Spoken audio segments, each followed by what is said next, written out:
do? I feel like Bone Crusher has got to be the answer for the blue Gatorade corner. I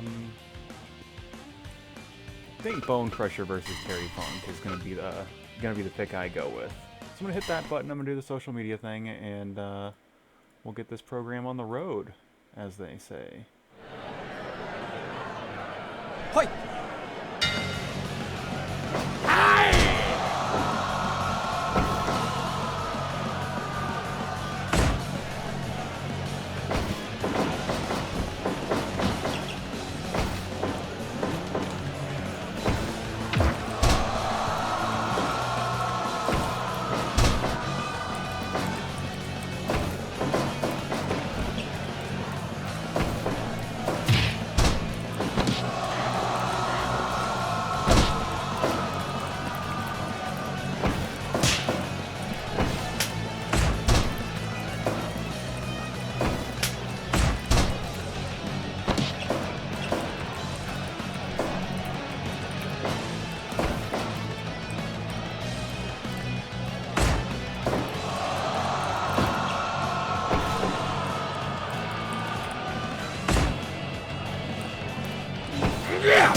Curious what the situation is going to be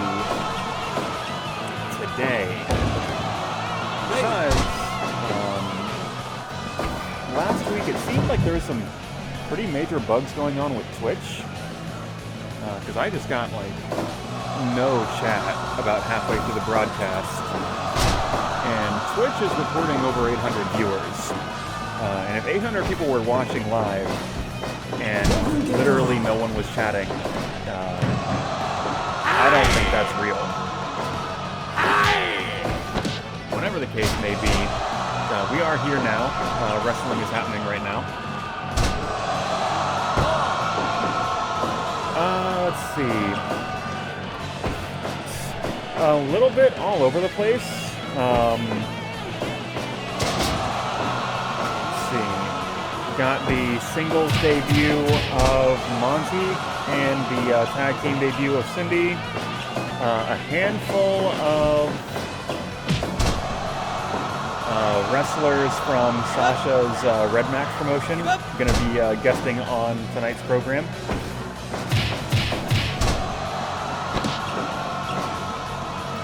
Yeah.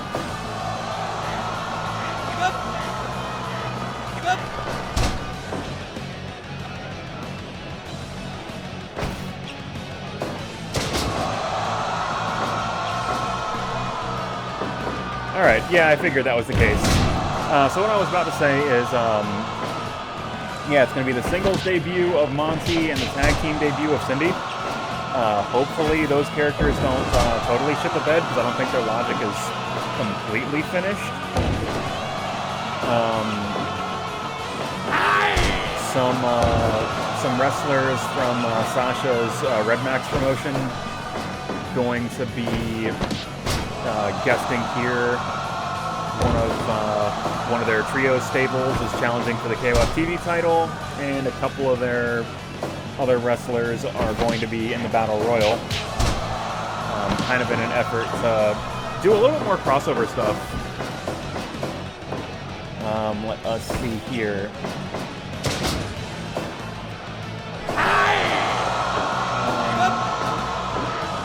Cyborg is here. He's wrestling Sterling tonight. And Kurt London and JJ, which is a matchup I could have sworn I've already done, but according to my own notes, that is not the case. So that could be cool a little bit later. So stuff kind of moving around all over the place. I'm going to finally do the Zero versus Satchwell match that I wanted to do last week.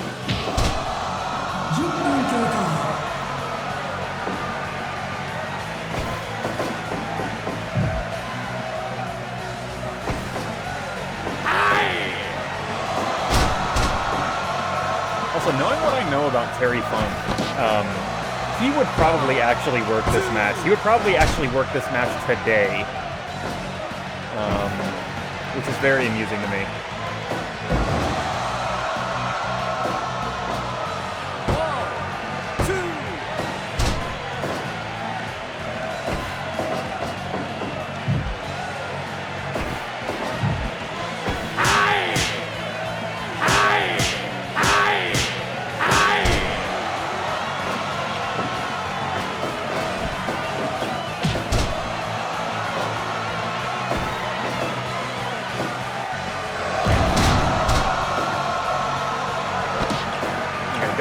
An excerpt from one of Terry Funk's books, so I'm sure he's written more than one, where he says that ICP is one of his favorite music groups. Crucially, he's never heard one of their records, but they paid him fairly when they were getting into the wrestling business, which is uncommon enough that stood out to him.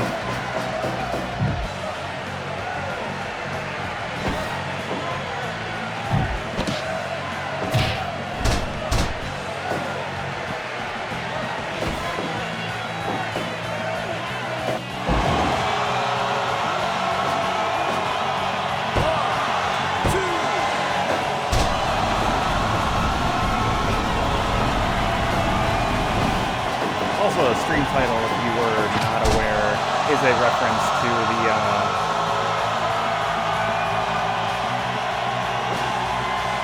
the NFC Championship game, but also like dialogue your assistant coach says when a play gets busted in NFL head coach 07, I think.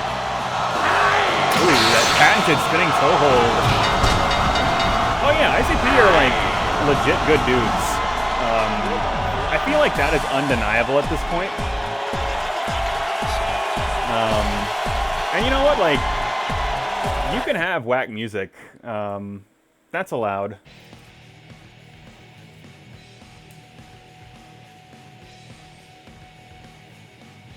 Although, to be totally honest, I can't say I'm that familiar with their work in terms of music.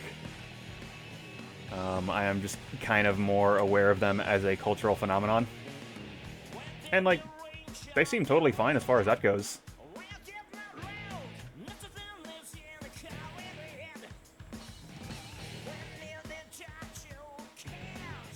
I mean, that's fair.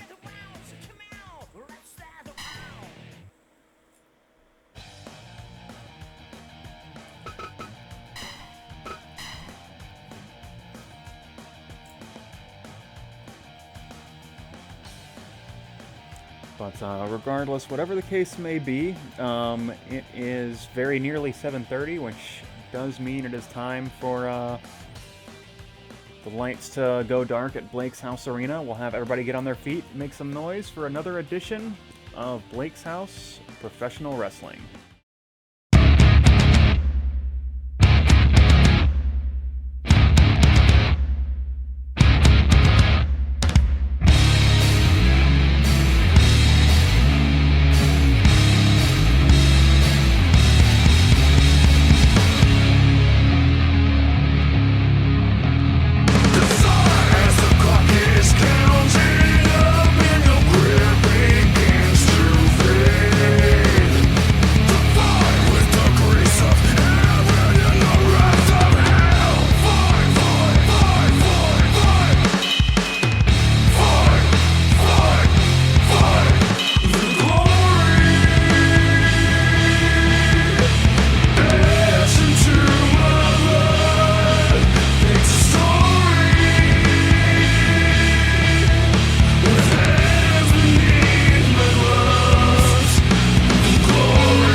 Welcome, Blake's House Wrestling fans, to another edition of Blake's House Professional Wrestling.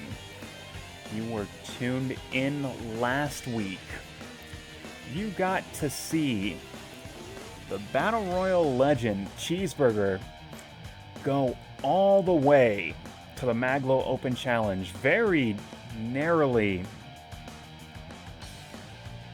being defeated by Mag.Lo himself, but credit where credit is due, as the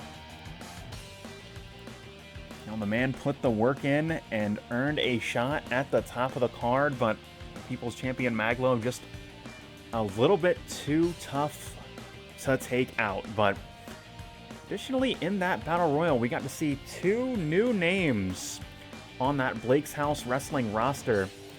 The protege of the Bookoo fighter himself, the barbecue boss known only as Monty.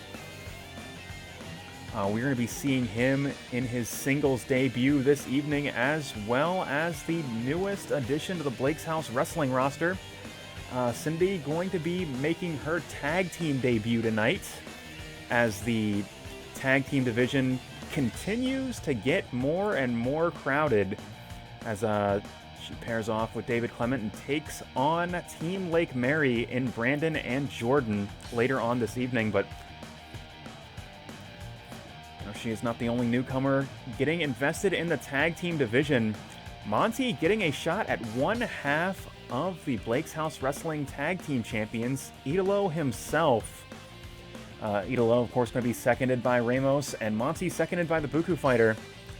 That is a matchup that I am certainly looking forward to, and you should be as well. They are two elite athletes that are going to be making moves all over the ring, and possibly to the outside as well. But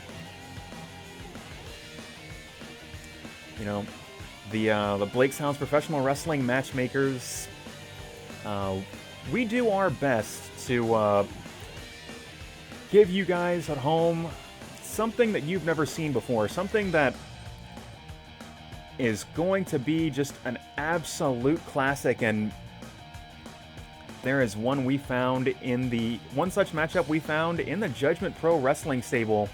This one is going to be a pay-per-view quality matchup, but we are giving it to you for free tonight in the semi-main event. Two members of the JPW All-Stars, Kurt London and JJ Mondo, be their first ever singles match going head-to-head. Additionally, Sterling been on a warpath in recent weeks, albeit an unsuccessful one, being bested by Mag.Lo 2 weeks ago, being bested by Colby last week. He has stuck his head in some business that it almost certainly does not belong in, but when Sterling rang, the Cyborg was there to answer the call, and two titans in the world of professional wrestling going to be going head-to-head tonight. Additionally, may be aware last week, two very hungry individuals looking to pick up some momentum. Zero Lopez and Shawn the Swashbuckler Satchwell. Zero able to get a win last week, taking out the Bookoo fighter, but is he going to be able to keep that momentum going? Satchwell looking to rise to the top of the mountain, looking to get a shot at that JPW championship. But we will have to see if he is going to be able to do that. But of course, tonight's main event, a classic in the world of Blake's House Professional Wrestling. Mag.Lo himself going to be defending Blake's House Wrestling against all comers, and I have it on good authority that a handful of wrestlers from that Red Max promotion going to be in attendance this week. That could mean we're going to see a handful in the Battle Royal, and I've received word the DJ Troopers punching their ticket to the KOF Trios title. So you have got that to look forward to this evening. And before we get into our first matchup this evening, K Price, I appreciate you dropping in. You have made it just in time for the first match of the program, so I hope you're having a good evening as you get settled in, can watch a little bit of professional wrestling. As the hero, Sarah Reis, taking on a villain's villain in Solarion and JBIII. But it has been quite a while since we have seen Reis in a professional wrestling ring. Looks like she's coming back with a new look, but no. Is she going to be able to match Solarion's aggression, his physicality? Well, there is certainly only one way to find out, and that's by tuning in right now.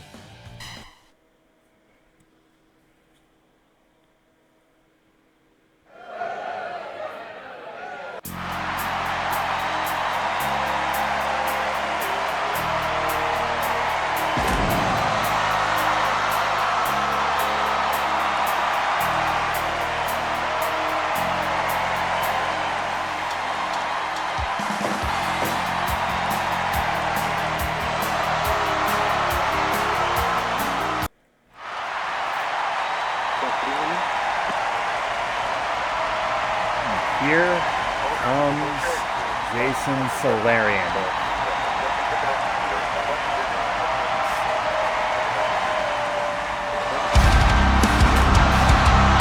His music hits the crowd getting fired up already. They know just how spectacular Mr. 5-star himself is when he steps into a ring.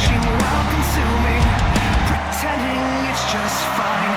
Disillusioned by the noise, thinking. But if there is anyone that can match his athleticism, it is the young hero, but the lethality in Solarion's strikes just absolutely devastating as he drops a double stomp right into the chest of the young hero. Picking the leg, and right now Solarion looking like he is a full step ahead of Reis. A wild series of shots, lift and drop. And Reis already looking a little bit flustered here. Big forearm smash, and Solarion firing back with a couple wild shots, neither quite able to connect, and that's going to give Reis an opportunity. Bow and arrow hold, trying to slow Solarion down, and that is going to be a challenge.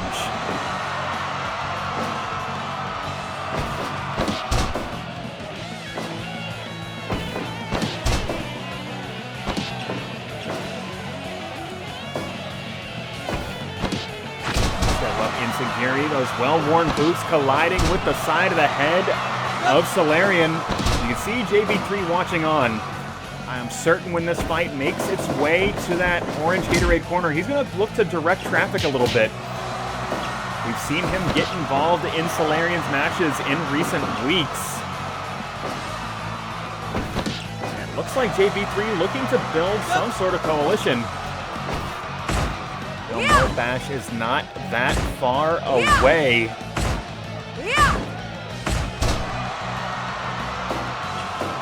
He can get his team all on the same page, it is going to be so much better an opportunity for that JPW unit.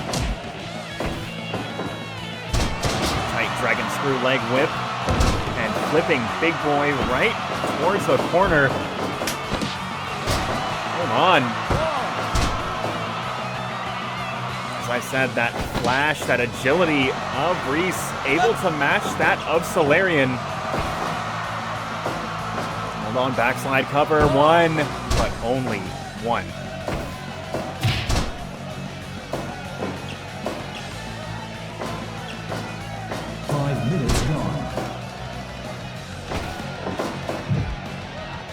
Reis now firing Solarion into the corner. Solarion answering back, and series of wild shots, just crushing the head of Reis.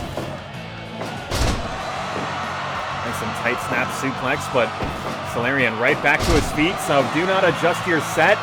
We're seeing a second suplex and shotgun dropkick square in the face of Mr. 5-Star. And those are the lethal knees that Solarion likes to employ, but Reis, no, going high risk now. Diving elbow off the top, and Reis back in the driver's seat. Shotgun dropkick once again, pushing Solarion right into that bottom rope. And Reis again going high risk, double stomp right into the stomach, but no, she's not done yet. Follows it up with a huge elbow drop, and no, third time is the charm. Another double stomp buried into the heart of Mr. 5-Star. Oh my God, suplex right into the corner. Reis again going up top. This time only once. Only one series of boots into the black heart of Jason Solarion.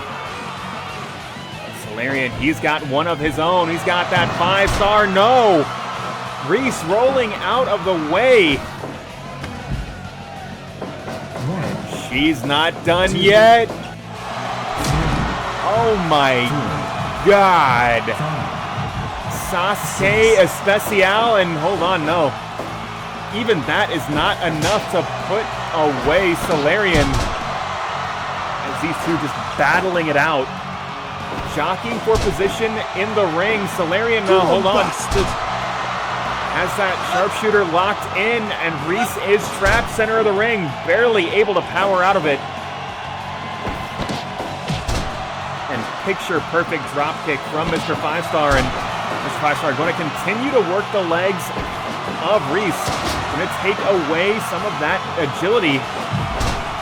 And this match clearly taking its toll on Solarion as he slips trying to hit that springboard. That is a move he hits 10 times out of 10, but the pace that's... Hold on. Solarion, oh my God. Star shot will connect, cover, 2. Oh my. Somehow, some way, Reis able to get a shoulder off the mat. This match, it will continue. Roll up out of nowhere, cover, 1, 2. 3 count, fall, and JBIII is stunned. Solarion is stunned. Reis able to sneak one by, a roll up out of nowhere. Sometimes that is all you need.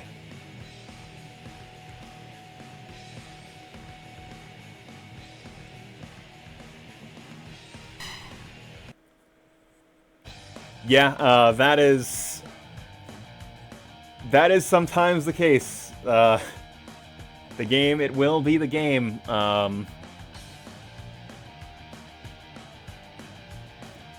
yeah, Solarion really like struggling to get his shit in over the course of that match.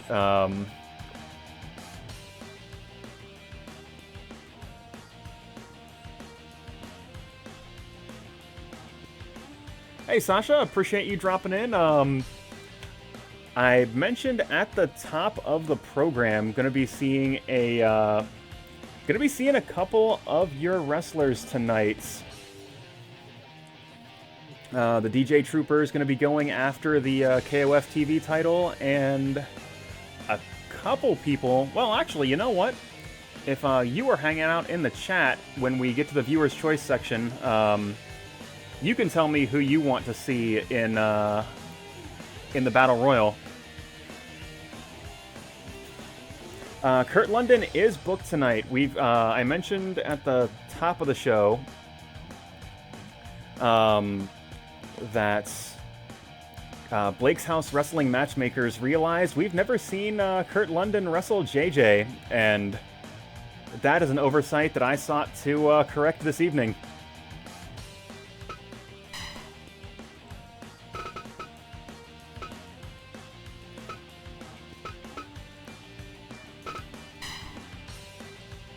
Yeah, like I'm kind of figuring the next major singles title that's being contested should probably be the JPW title. because Joey hasn't had a challenger in a while. And granted, the NWO title hasn't been contested in a little while either.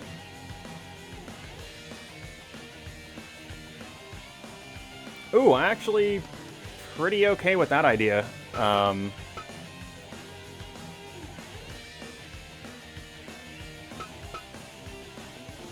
see.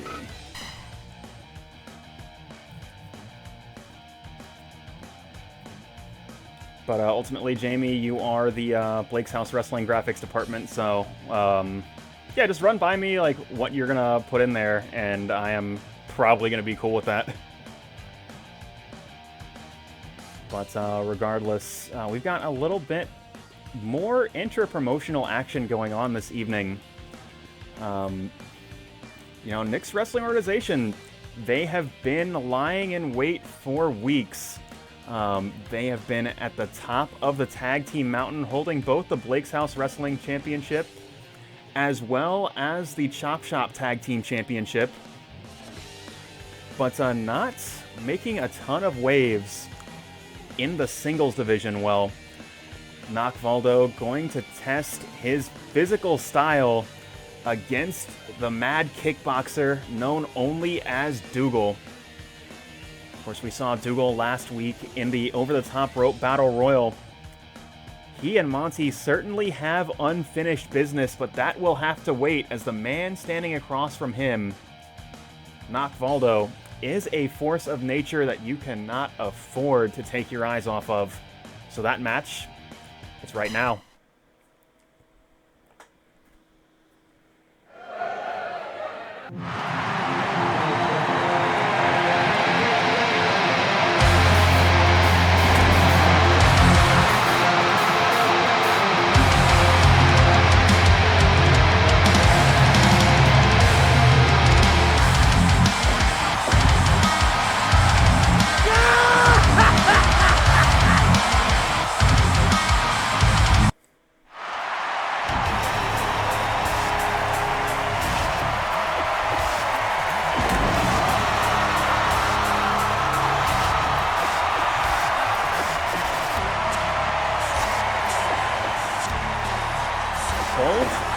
Competitors in this match, just absolute enigmas as people, but one thing I am absolutely certain of, oh my god, Dougal already firing away with that bazooka-like knee strike, but hold on, the freaky magic of Nock Voldo at work, and Dougal is stunned.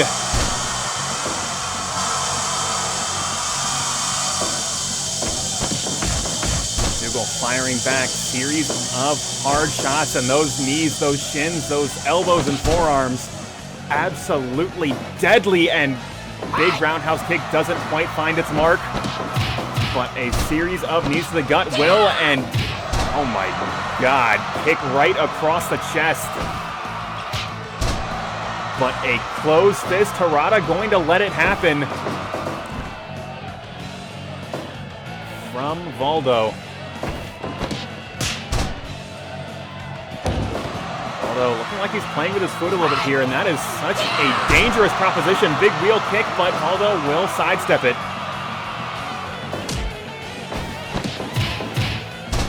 Series of knees to the gut once again, but Voldo scrambling right back to his feet. Able to avoid the big fire this time, and an elbow smash to the side of the head. Voldo unable to protect himself. And again, those kicks, even from a grounded position, absolutely deadly from Dougal.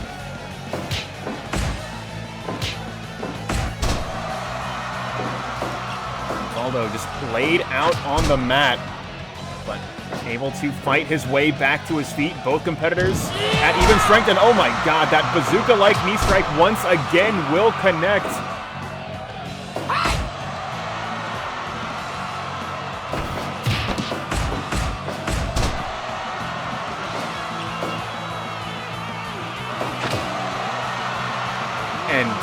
Just like a Terminator, taking Dougal's best shot and stepping right through it. Nock Voldo is a force to be reckoned with, and once again, his freaky magic on display. Dougal unable to defend himself. Will fire into that orange Gatorade corner. Wow, wow, wow! And series of wild shots to the head, but Dougal answering back with a series of shots of his own. And again, that kick right across the enormous chest of Dougal. Dougal again utilizing that magic and buying himself a little bit of time to breathe. The onslaught of the kickboxer is nothing short of spectacular.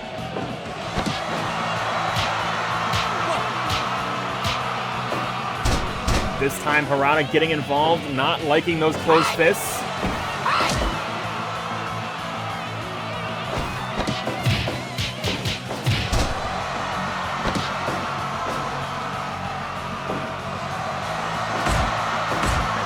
Dougal, series of elbows to a defenseless Nock Voldo, but Voldo again trying to utilize that magic, but where that was unsuccessful, that nerve hold absolutely will connect, and that is going to be the momentum shifter that Voldo needed to get back into this match. Big falling headbutt, Dougal able to escape. Oh my god.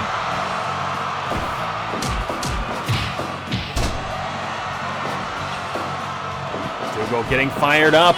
There it is, that knee strike with such destructive force, but Voldo right back to his feet as if it didn't even hit him.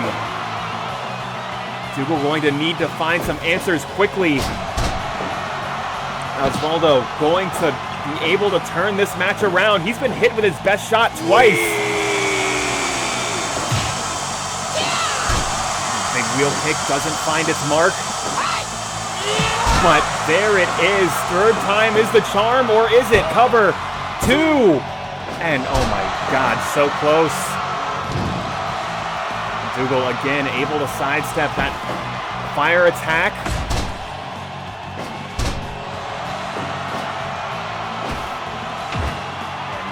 Headbutt once again, and that nerve hold locked in again. Dougal so far away from the ropes, and that is going to be it. Nock Mondo just took Dougal's best shot. He took it twice. He took it 3 times. Kept getting right back up. Kept fighting right through it. And that's Nick's Wrestling Organization Singles Division. As I said, they've been laying patiently in wait. But Nock Voldo serving a reminder that Nick's Wrestling Organization Singles Division so very dangerous and so very ready for a shot at glory. And hey Shinjay, appreciate you stopping by. Apologies for not greeting you earlier. I do prefer to not break character while I'm calling a match, but as we're in between matches, that is the time I get to hang out with the chat. But yeah, I am glad you are tuned in, and you know, cool to get to hang out here. Honestly, in the last like few days, you're good. No, nothing to apologize for. I promise. Yeah, over the last few days, like so many people I haven't heard from, haven't spoken to, in some cases in years, have actually reached out, and hey, it's been really nice to get to reconnect with people again. But right now we are here for some wrestling and what is coming up next.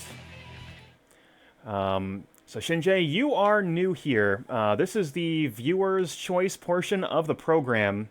So the People's Champion Mag.Lo defends Blake's House Wrestling from people all over space and time, from wrestlers, video game characters, TV and movie characters alike, or real people, as it turns out, as most of the characters on this program are based on my real-life friends, people that you probably know.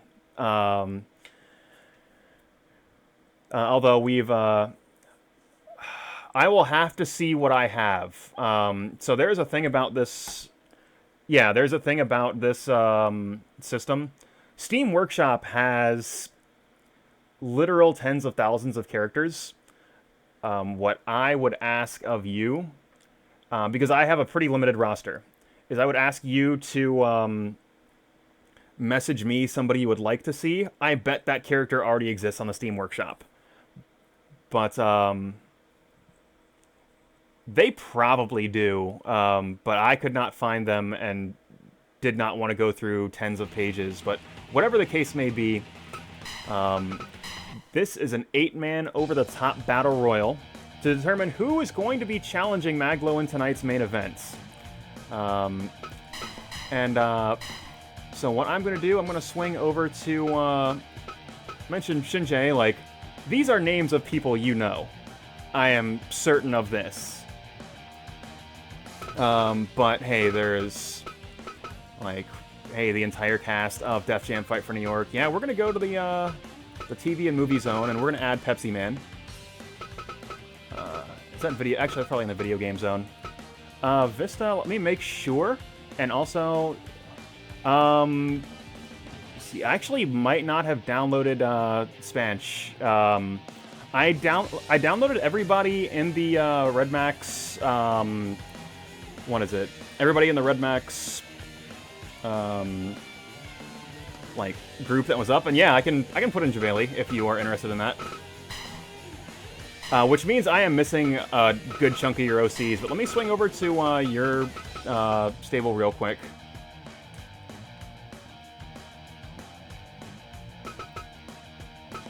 And it looks like I'm missing some workshop items for Hojo and 0D. Let's see, St. Lawrence. Alright, good news. That is the person I was going to put in because Big Bitch Hitter as a gimmick name, absolutely delightful. And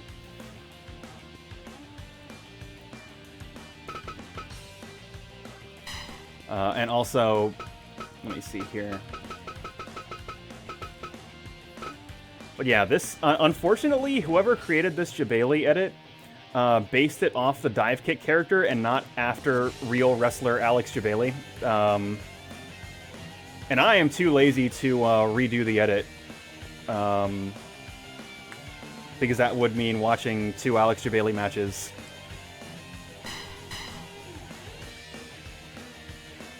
Oh yeah, it is absolutely delightful. Oh yes, GK, you mentioned Vista if he is not booked tonight. And Vista is not booked tonight. So I will drop him in as well.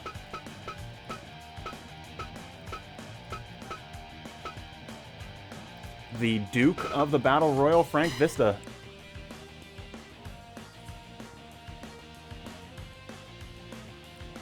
Alright, let's see. You know what? This is pretty good. I'm like...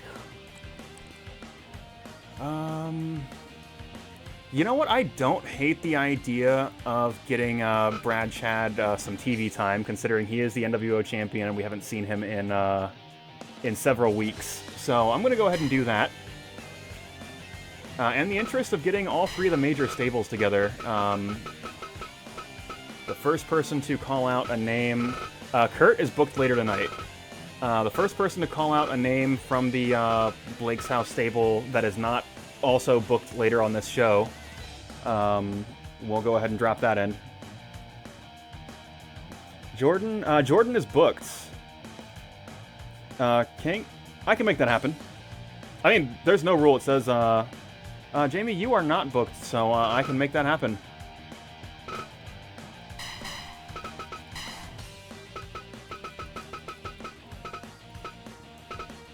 I think I've got a better king. There we go. Yeah.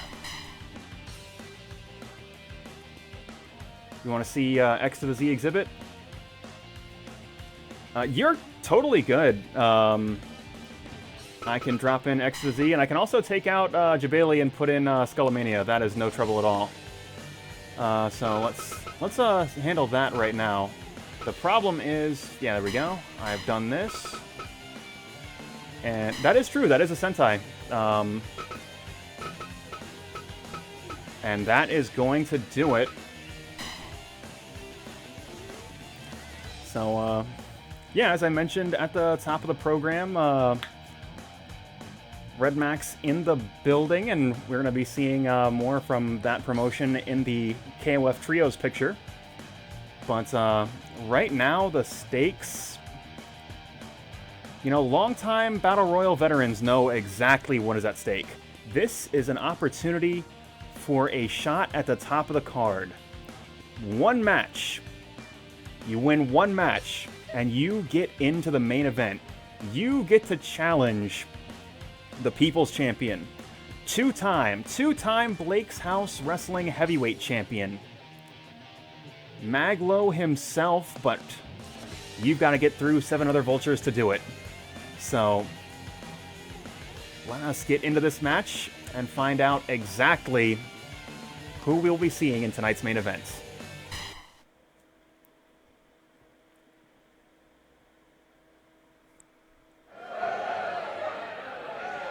Fight! Give up!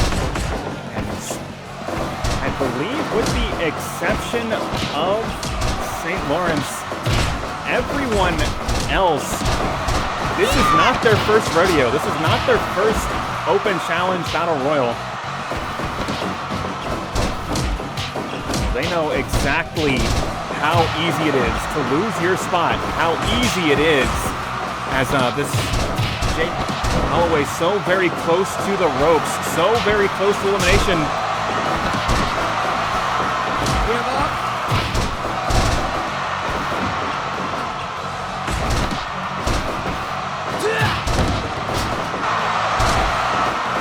Right now, 8 individuals in the ring. It's so very difficult to call the action. As big Inferno kick from Holloway, but doesn't make contact. You see the Duke of the Battle Royal, Frank Vista, at the left side of your screen. He is so well known for flash eliminations in these Battle Royal settings.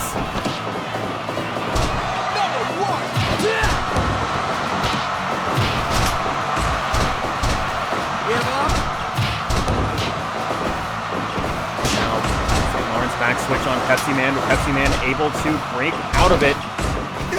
As we've got 2 distinct pairs, or 4 distinct pairs of 2, broken off, and no. There's just too much chaos in the ring. Competitors changing dance partners left and right. Exhibit slugging it out with Skullomania, and it is so, oh my god. Vista pulling St. Lawrence out of the way of that Persona 450. As Holloway comes crashing down to the mat as X to the Z Exhibit delivering those vicious elbows and knees. Those same elbow and knee strikes we saw Dougal implement earlier on tonight's program. King watching on, taking on Skullomania, taking on St. Lawrence, taking on all challengers. As the best in the world, Brad Chad, hugging it out with Holloway at the top of your screen. Brad Chad, the current Knicks Wrestling Organization champion. 5 minutes ago. Brad Chad has nothing to prove here. He is already a singles champion, but he wants to remind everyone at home just how dominant that Knicks Wrestling Organization stable is. And thus far, he's looking very dominant over the course of this match as hold on, rolling through cover. One, but only one. Exhibit sent to the outside, and the Duke of the Battle Royal picking up an elimination. Brad Chad going high risk, thinks better of it. Just too much chaos around the ropes. You are so close to elimination. Somebody bumps that top rope, you are gone. A series of strikes and a guillotine across the throat from the newcomer here, but hold on. Face lock applied from Holloway, but Brad Chad will not be submitted. And oh my god, vicious strike and on cover 2, but only getting 2, and now Skullomania in dire straits.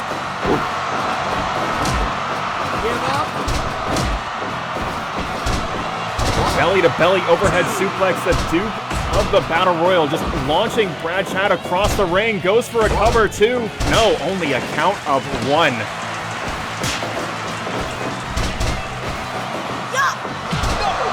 Vicious lariat, but Lawrence cut off. Series of knees to the crown. But Skullamania, that man is all heart. He will not tap out to strikes. As Vista cover 2, but only getting 2. Vista already has 1 elimination tonight. I am certain he is looking for 6 more.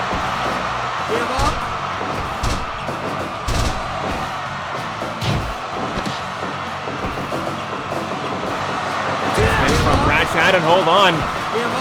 King absolutely devastated by that bomb, but there's only 1 official. Nobody there to make the count. As that patented running powerbomb from King, Skullamania on the verge of elimination, but somehow able to get a shoulder off the mat. It is still 6. Brad Chad has been eliminated. The Knicks Wrestling Organization champion has been eliminated. Was an effort to show force, to show just how dominant that NWO singles division is. It's like it may have backfired a little bit, as the second elimination going to be the NWO champion. As a series of forearm smashes will connect. But no.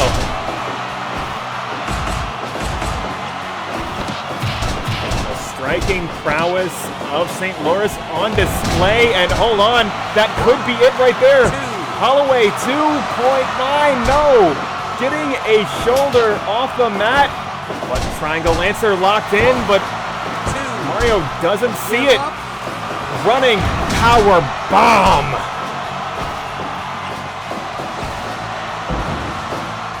Big double suplex.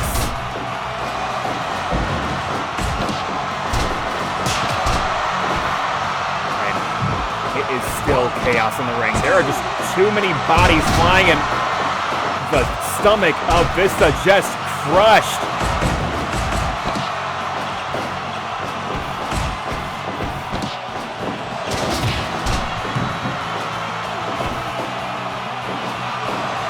And just series of protoplexes from Holloway, but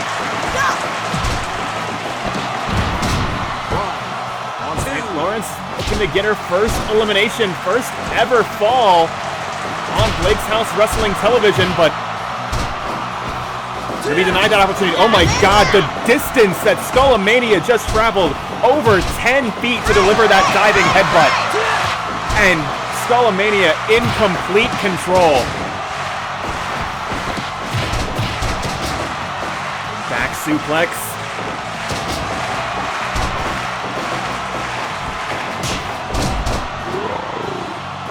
And there it is, that patented Emerald Flosion from King, but King unable to make the cover.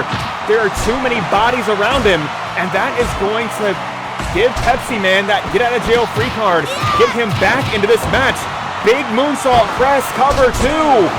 3 count fall. Skullamania is eliminated. We are down to 5. 4, make it 4. Pepsi Man throwing King over the top rope. Holloway, Persona 450, 3 count fall. The Duke of the Battle Royal has been eliminated. Your final 3. Holloway, St. Lawrence, and Pepsi Man. This is still anybody's match.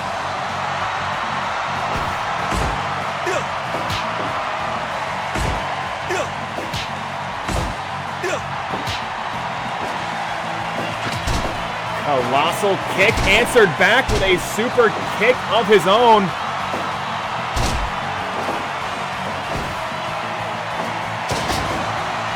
Nobody willing to stand back. Nobody willing to wait for somebody to pick up an elimination. All 3 competitors want to be involved, want to be the one to score those 2 eliminations. And bodies colliding center of the ring. Whoever gets up first going to have a huge advantage here. And no, all 3 of them to their feet at the same time. Big forearm smash, but hold on. Tombstone pile driver and Holloway going up top. And Persona 450, but no, Pepsi Man pulling Lizzie St. Lawrence out of the way. James Holloway crashes down to the mat. St. Lawrence getting a shoulder up. This match will continue. And the Grand Slam connecting. Is that it for Holloway? No, Pepsi Man doesn't seem to think so. Big backdrop will connect. St. Lawrence sent to that blue Gatorade corner, but that might be the safest spot in the ring right now. As Holloway flattening Pepsi Man with his own chokeslam. Pepsi Man, the first one to his feet. And Blue Thunder Bomb, that's got to be it. 3 count fall.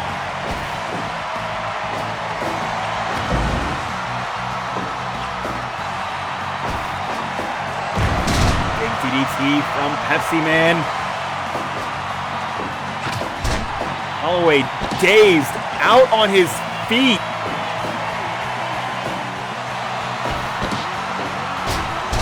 Jawbreaker, and Holloway possibly setting up once again for that patented 450 splash. Goes for the cover, but Pepsi Man, a hand on the bottom rope. This match will continue. But no, that is all she wrote. That 450 splash taking everything out of Pepsi Man. It took everything he had to reach out and touch the bottom rope. And Holloway sending Pepsi Man over the top. And Mag.Lo might have one of his toughest challenges yet.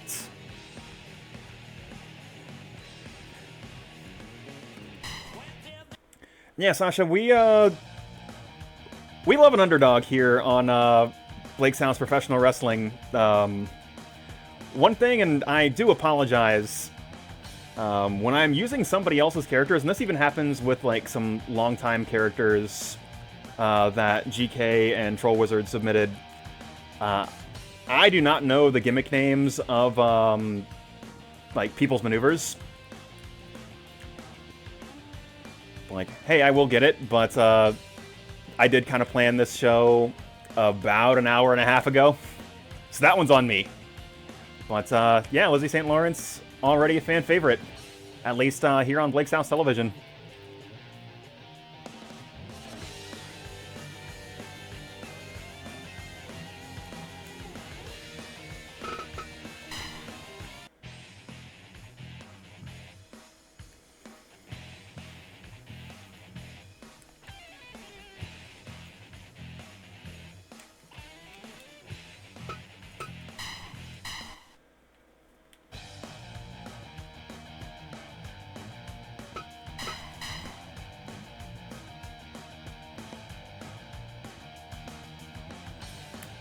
But yeah, no worries, I think, like,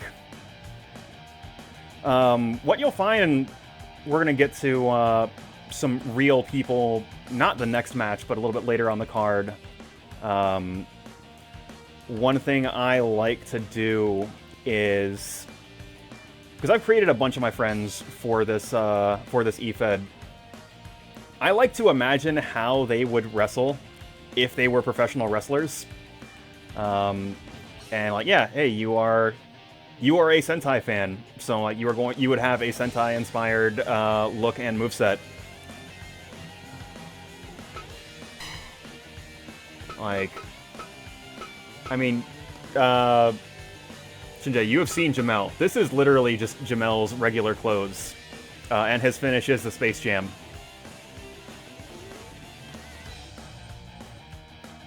Like, I am pretty sure he has worn this outfit, like, basically every other Saturday for about 8 years. And probably other days, too.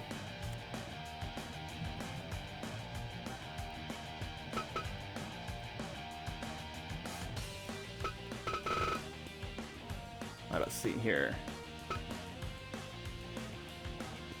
Ooh. Heavy Cura rating with, appreciate that so very much. We are going to be, you came in at a, unfortunately, just after, yeah, this version of Jamel, because Jamel does have a shoot bad back, does have a back brace, because I don't peel behind the curtain too much in terms of stats, but regular Jamel has low back durability, and this back brace will increase his back durability to normal. But yeah, it looks like the gang is all here, which I am very much excited about. As I was about to say, though, it is a little bit unfortunate. I'm going to have to make the viewer's choice part of the show maybe a little bit later on the show, because I know you like to throw to me on Sunday nights. And the one part of the program that has any real interactivity, it is already over. However, Linda, Eric, if you stick around for a little while, the three of us are going to be defending the Trios title against the DJ Troopers, one of Sasha's stables. So do be on the lookout for that. That's going to be a little bit later on tonight's program.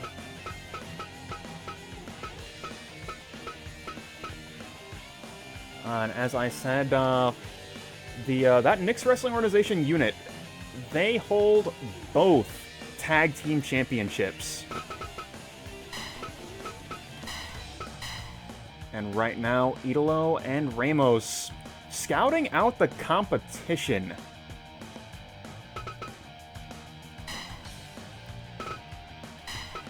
As one of the newest additions to the Blake's House Wrestling program, Monty, the barbecue boss of Bookoo City, and his mentor, the Bookoo fighter, going to be making their way to the ring, and two of them absolutely have a future as a duo if Monty can get his game plan figured out. You know, he is very raw, very green, certainly athletically gifted, but, you know, not quite there on a strategic level, and we're going to have to see if his mentor in his corner is going to make a difference as that match. Let me make sure elimination is off. Oh, it is not tagged. But disregard that. And that match, it's right now.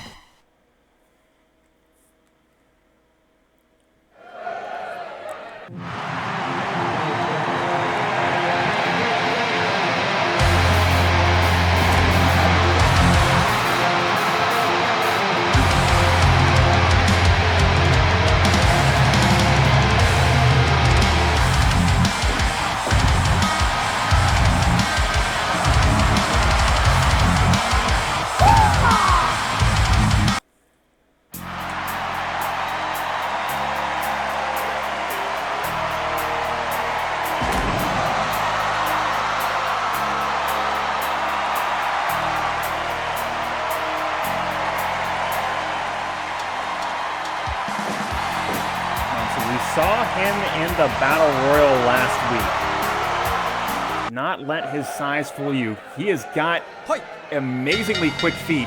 And you're going to see that. Ooh, hold on. Drop kick, avoiding that capo kick. But C4 center of the ring. Welcome to the singles division, Monty.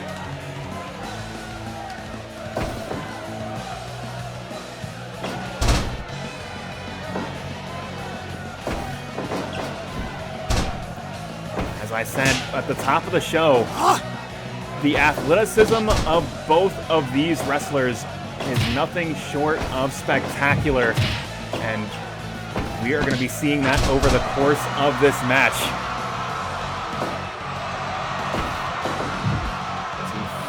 Hiring Idolo, going for that capo kick once again, but Idolo just too quick for him, able to avoid those significant strikes.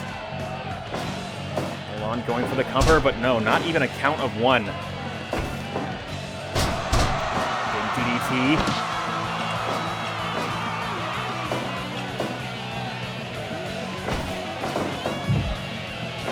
fired into the corner, but no, able to escape the pressure. And hold on.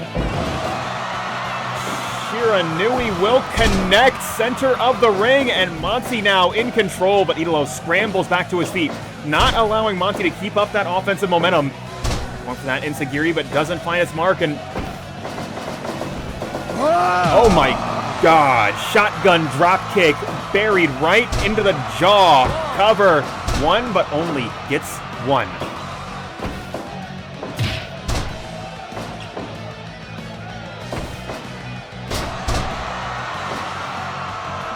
And that C4, that was a wake-up call for Monty. That shotgun dropkick, certainly a wake-up call for Idolo. You cannot take the rookie lightly.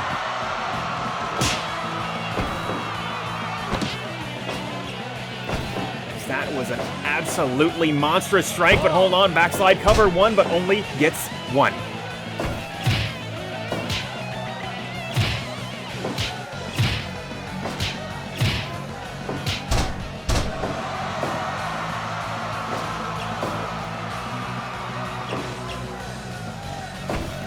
Able to avoid that big roundhouse, but Idolo just a little bit too quick for him.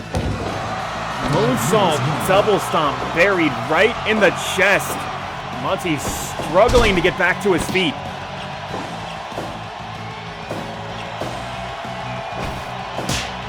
Big chop, dragon screw leg whip, and Monty now back in the driver's seat, but for how long? Idolo is a champion for a reason. He can turn a match around in an instant. Monty making him work for it, and again, shotgun dropkick. This time, a little bit less elevation.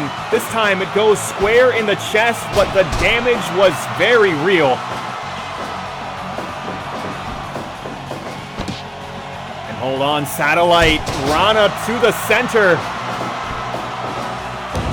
And accelerator all the way down to the floorboard. Idolo getting fired up. And double moonsault cover. Two. And oh my God, so close.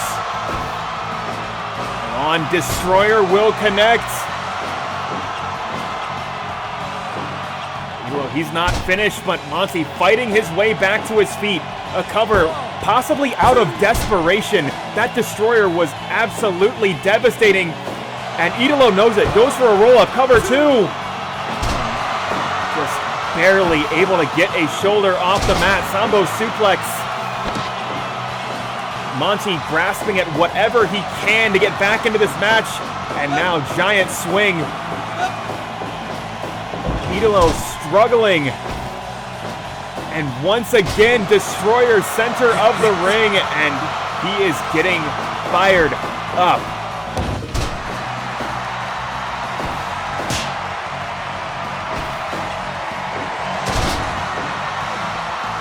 Absolutely massive suplex will connect, but he is not finished yet. That shotgun dropkick, this time even lower still, but it will connect square in the chest. Monty going high risk. Dragon, Rana, cover! No. Able to get to that bottom rope. And now this match will continue on the outside. And Ramos watching on. Inferno kick connecting. And Monty getting a second wind. Hold on. Izuna drop right in front of the announce table. That padding is only a couple inches thick. But Murata's count at 16. Both competitors getting in the ring. Hold on, this could be it right here. And it is. As I said, Idolo is a champion for a reason. His experience absolutely proving instrumental in taking out that greener, fresher fighter that is Monty. And notice how Idolo kept that fight on the blue Gatorade side of the ring, staying in his own corner. Monty's mentor, the Bookoo fighter, looking to direct traffic, but you can't do that from 40 feet away. You cannot give strategic advice from all the way across that 20 by 20. And that was the difference maker. That is why Idolo and Ramos are your tag team champions.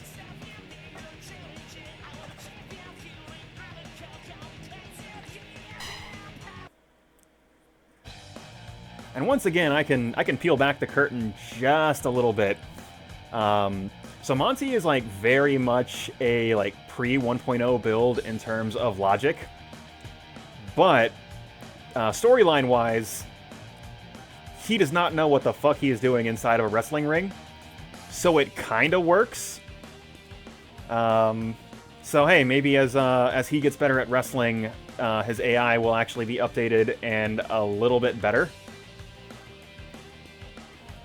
And that is something I very much enjoy about this video game, is your ability to tell stories with it.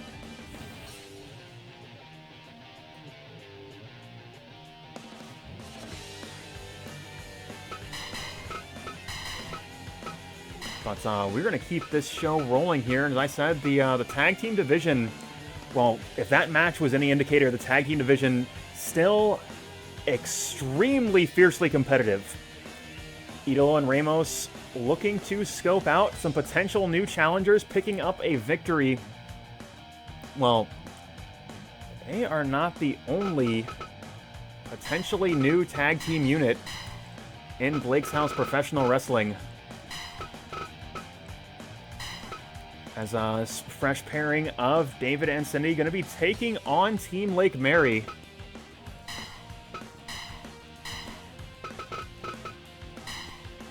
As Brandon and Jordan answering the call. Of course, Team Lake Mary already holds the Blake's House Wrestling singles title. Josh Kaiser, a championship Houdini, a man that has stolen the Judgment Pro Wrestling Heavyweight title, a man that has stolen the Blake's House Wrestling Heavyweight title, sits alone at the top of the mountain. But now his stablemates, Brandon, Jordan, Ramon, all very interested in shots at glory themselves. And that match is going to be right now.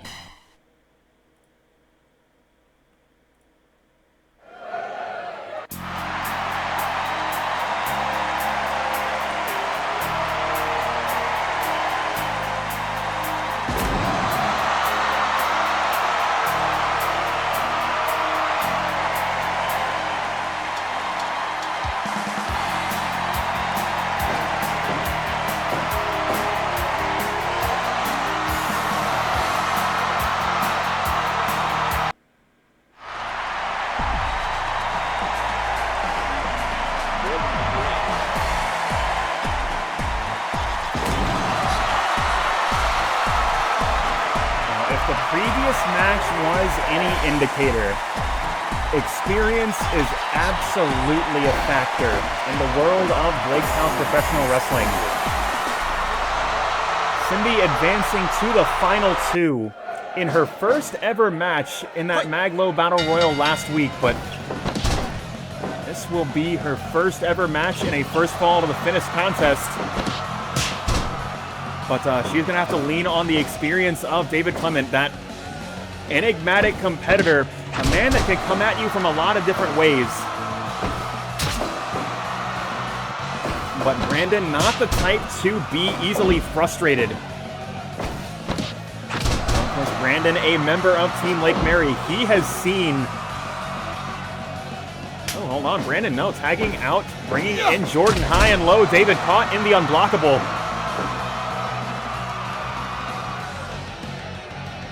Say Brandon has seen more of Kaiser than nearly anybody. Hold on, low blow. But Harada didn't see it, or he's going to let this match continue all the same. Cover, not even a count of one. And David looks like going back to his own corner, bringing the rookie into the ring. Soulbutt kick doesn't find its mark. Hold on, big double power bomb. And Cindy already beginning to work that arm. Shot to the chest from Jordan. Forearm smash, and that forearm smash assisted by gravity a little bit. Cindy utilizing her size advantage. Kick again doesn't find its mark. Jordan using the most of that 5 seconds. Hold on, mount applied and right back to that Kimura hold. Cindy looks like she's gonna go back to her own corner. Trying to keep pace with that orange Gatorade team, and high and low this time it is Brandon trapped in the unblockable, and David now in the driver's seat. But Brandon pushing David back, bringing this match back to his own corner. But David unbothered, looking right at Jordan as he applies that cover. Just daring him to get in the ring, and Jordan will oblige.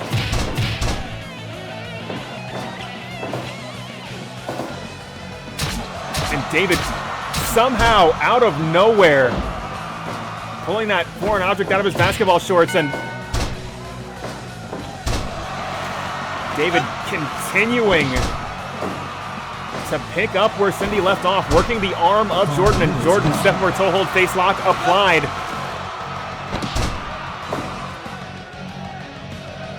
David now going back to his own corner.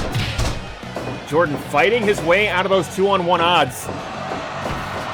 Back switch, and Bulldog for his troubles. Cindy going for a cover early, one, but only gets one.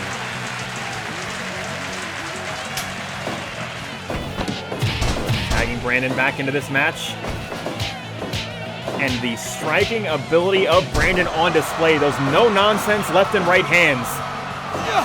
And going right into his patented spinning toe hold, but Cindy able to push him off before too much damage gets applied. Going back into her own corner. Headlock locked in, and Cindy not even the legal competitor. Harada unable to call for the rope break, but is going to send her back into her spot on the apron. Big lift and drop, and David now sent to the outside.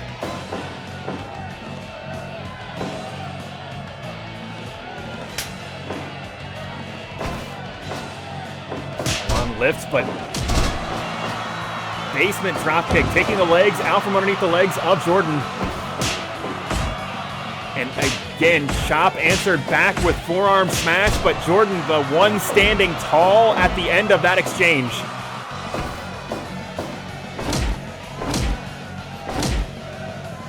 Looks like Cindy has picked a body part, trying to dismantle the arms of Jordan, but you've got a new target in front of you. Brandon gonna come back with those. Oh no, hold on. Cindy able to avoid the pressure, one, but only one.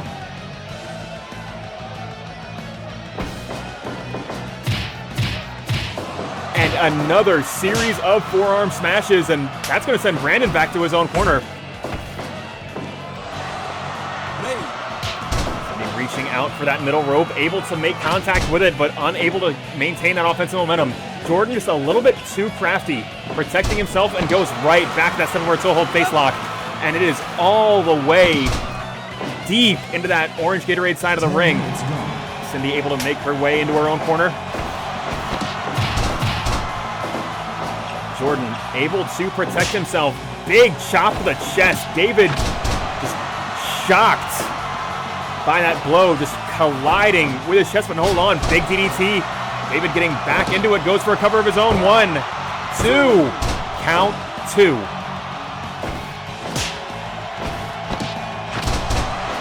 Enzuigiri will connect. And hold on, roll up out of nowhere, cover. 2. Only getting 2, but that has got Brandon off the apron, coming in to assist his partner. And again, this is where experience comes into play. Team Lake Mary is a well-seasoned unit. This is Cindy's second ever match on Blake's House Television. Big STO and sweep will connect, and Brandon gonna slow it down, brother. Chin lock applied, and David now coming in to make the assist, but Cindy able to power out of the hold.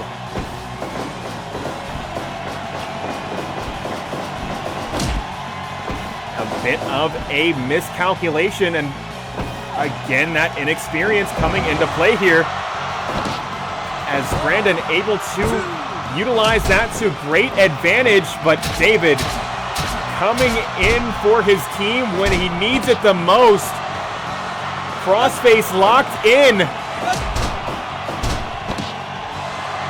And turnabout is fair play. Jordan applying that crossface hold.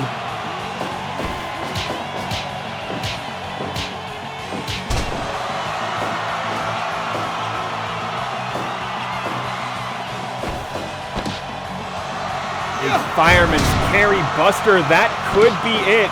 Brandon trying to bring this back into his own corner, but a major miscalculation going to turn this match around. Cindy able to get a foot on the bottom rope, able to get back into her own corner, and this match will continue.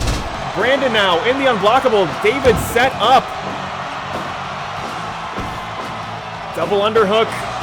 Bomb, and 1, 2. Oh my God, so close. And this time, high and low, it is David that is trapped, unable to protect himself.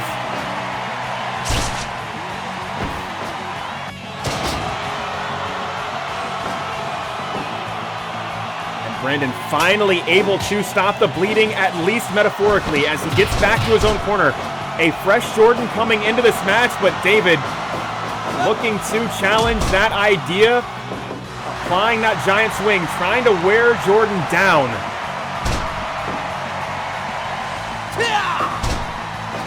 Insagiri doesn't find its mark. And again, civil toe hold face lock applied. Cindy's got a long way to go. Mara Mara Dane. Big scoop and a slam.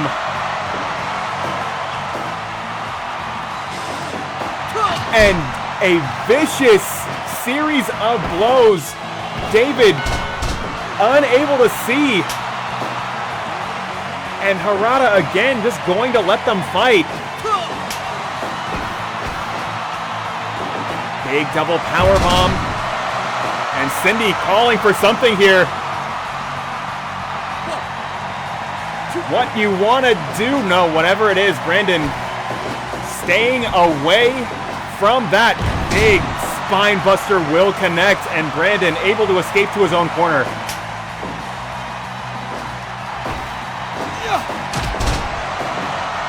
Cindy just flattened in the center of the ring. Bear hug locked in. David has got to come in, make the save. He is able to do so. And hold on, triangle Lancer, center of the ring. Jordan is trapped. Brandon able to shut it down. Leaping facebuster flattens Cindy to the mat, but this match, it's not even close to over. We're bringing David into this contest. And now just continuing to pick Jordan apart piece by piece, but Jordan continues to fight on. David looking to finish the job. No, he is looking for that patented, no, hold on, jackknife cover, 1, 2. And no, that is not enough. As Cindy leveled with that Michinoku driver, David going high risk. Colossal double stomp off the top. Roll up out of nowhere, cover, 2. Even that is not enough to put Jordan away. And David unsatisfied with one member of Team Lake Mary busted open over the course of this match. He wants to go 2 for 2. As an STO and sweep levels David, Cindy sending this match back to her own corner. And we're going high risk. Such dangerous territory, but Brandon is having none of it. And diving lariat, just crushing the throat of Cindy. Both competitors struggling to get back to their feet. But the storybook ending, is that going to be enough? Cover, 2, 3, count, fall.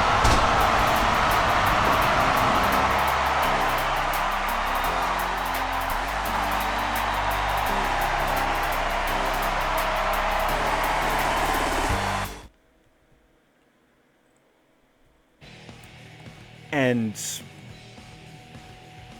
where experience won out in that Idolo versus Monty match. The fire of a fresh face in the world of professional wrestling prevails here, as David and Cindy besting Team Lake Mary in tag team action, and Cindy picking up her first fall in Blake's House Professional Wrestling.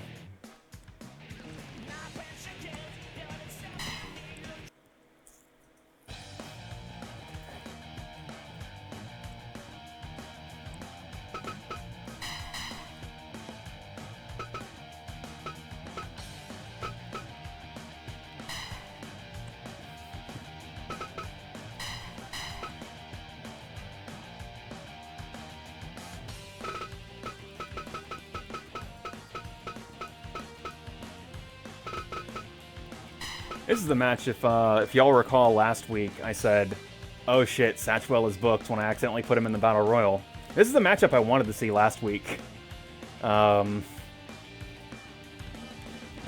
we try not to double book on here, unless it is for storyline reasons. Which we've done a couple of those, not counting the open challenge stuff. But, yeah, as I said last week. Hey, really appreciate that, Shinjay. Like, I'm doing. So the thing I try to do here is, you know, I want to put on an episodic wrestling show. This is very much my. I was a kid and wanted a wrestling company when I was like 12. And this kind of lets me have that. You know, I get to be the booker, I get to be the commentator, I even get to be the wrestler. You know, Twitch has given me a platform to where I get to share that with all of y'all. I will say, like, I acknowledge... So, pre-COVID, this stream had a little bit better production. Because, as you know, me and the Blake's House guys, we would meet on Saturday nights. And what that meant is we could record skits to do, like, backstage segments. We haven't been able to do that in over a year, which is a little bit frustrating, but I think we're making do. Like, I feel like I am doing a decent job of telling a story without the backstage stuff. That's true. We could do something like that, for sure. And we've done a couple, like, hey, one person cuts a promo into a cell phone camera, and we'll do stuff like that from time to time. So, yeah, there's absolutely options. Although I think, like, the highlight of this stream, as far as that goes, is Jamie hitting me with a wiffle ball bat in protest of a match I booked. That was a very good backstage segment.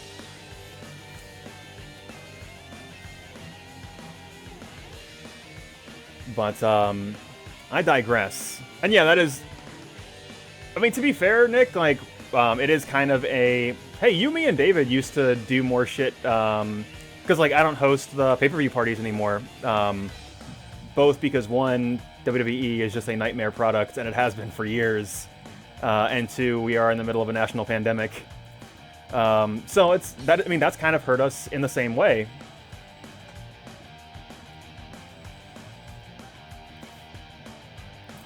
But regardless, we can get back to the show here, because and not to say I don't enjoy chatting with y'all, because I genuinely and truly do. Like during the post show, we just put on a bonus AI versus AI match. It's not canonical typically, and I just get to hang out with the chat and like not be in character while the match is running. But right now we have got a lot of wrestling to get through, so let us go ahead and get right back to some Blake's House Professional Wrestling. Zero Lopez picking up a key win last week against the Bookoo fighter, as you know, his friend and partner Sterling losing the Blake's House heavyweight title, but that has created an opening for him. He wants a shot at singles glory, but so does Shawn Satchwell. Once upon a time, we would call Joey Boggy the uncrowned king of Judgment Professional Wrestling. Well, Joey Boggy has got his crown. Joey Boggy is the JPW Heavyweight Champion. But Satchwell, he hasn't got his big break yet. He has always been he's always been 3 seconds away from the top of the mountain. Well, he wants another shot, but he is going to have to get through Zero to do it. And that match, it's right now.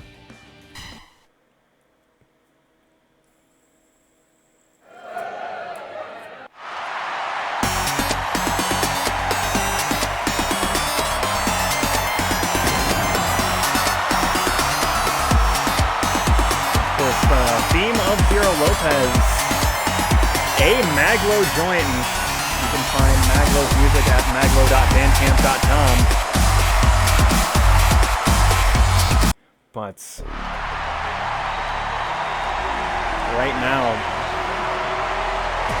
Shawn the Swashbuckler Satchwell, one of the meanest lariats in the business of professional wrestling. Zero is staring down the barrel of a cannon, and he knows it. Hoi! Big drop toe hold from Zero, and Zero, a man that has all the tools. You do not become a two-time mystery champion for nothing. He can out-grapple you. He can out-strike you. He can utilize his agility to outmaneuver you, to outfly you. Big dropkick to the chest. And that makes him so difficult to plan for. Lift and drop center of the ring.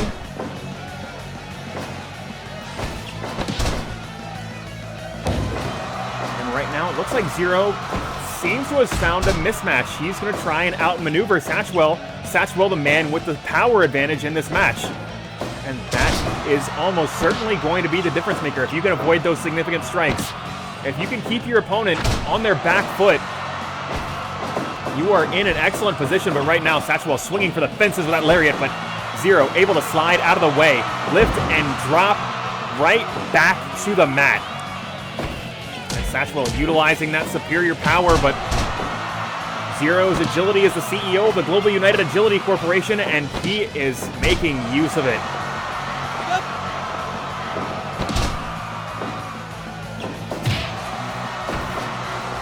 Satchwell keeping it simple. Toe kick right into Zero.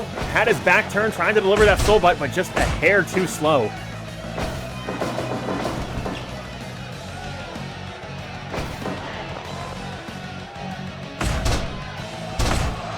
Satchwell trying to make sure this match stays on his terms. Make sure that it's happening where in the ring he wants it to happen, because Zero so dangerous when he can control the pace. Satchwell giving everything to Zero, up to and including the kitchen sink. Goes for the cover, one, but only gets one.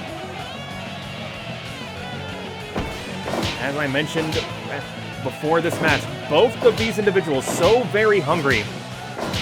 Right now, sitting at the middle of the card, big 450 splash from Zero. But both of them know they are only a couple wins away from a title shot. But a loss could absolutely be devastating.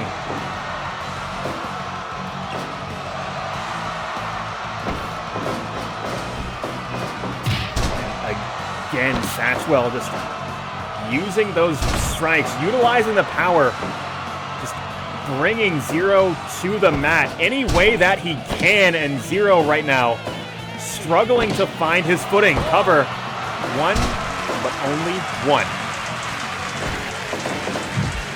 Zero fired into the corner turnbuckle, and the man with the monstrous lariat making contact, but Zero face buster planting him right on that Whale Boys logo, and Zero now getting fired up. Shotgun drop kick right into the ear.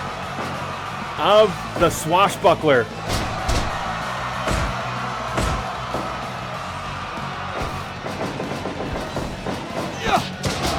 Sling blade will connect, and shooting star 2, and so very close.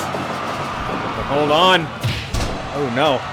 I thought for a moment that powder keg lariat was going to come out, but no, not yet. When your opponent knows you're looking for it, you've got, hold on. Oh my God, and there it was. And as I said, when your opponent knows you're looking for that lariat, but now Zero's dazed, he doesn't see it. Lariato!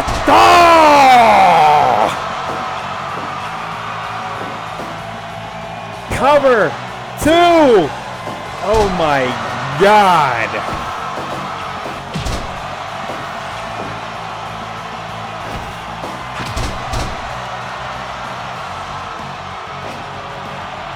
That powder keg lariat, so very devastating.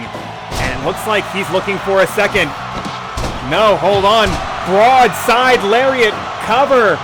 1, 2. But only 2. Zero somehow, some way, finding a second wind. The powder keg lariat wasn't enough. The broadside lariat wasn't enough. But it looks like Satchwell's looking for a second one.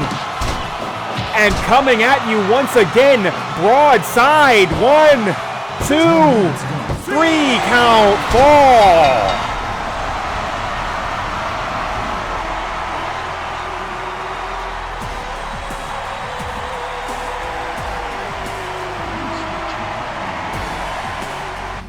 As I said, swashbuckler, tired of always being the bridesmaid, never the bride, never the man at the top of the roster. Well, he has made a statement with his victory over Zero Lopez tonight. That's Joey, he wants your title. And yeah, GK, I have noticed that. He basically could never hit that move when it was his finish. Like, literally never. But now, like, he is hitting it so very consistently. And this game is very stupid. And I love it for it. You know what occurs to me? That, fuck, I did not take my PM meds. Which is... well, that's tremendously inconvenient.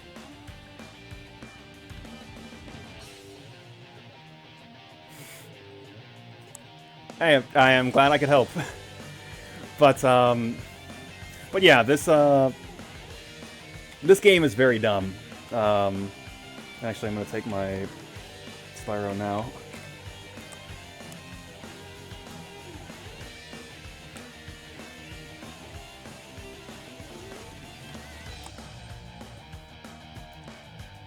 But as we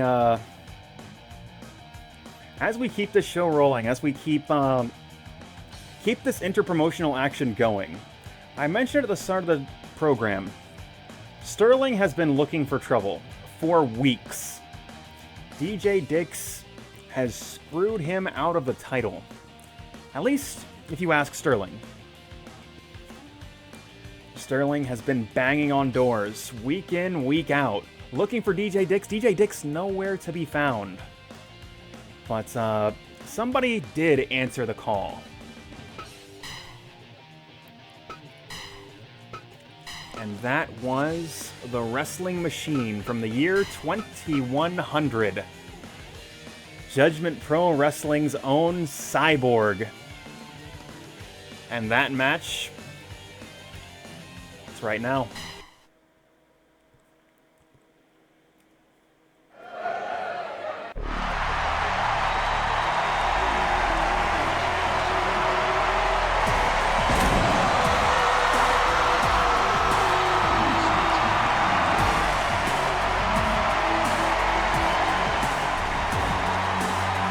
Sterling, you can see just the look of disgust on his face. He is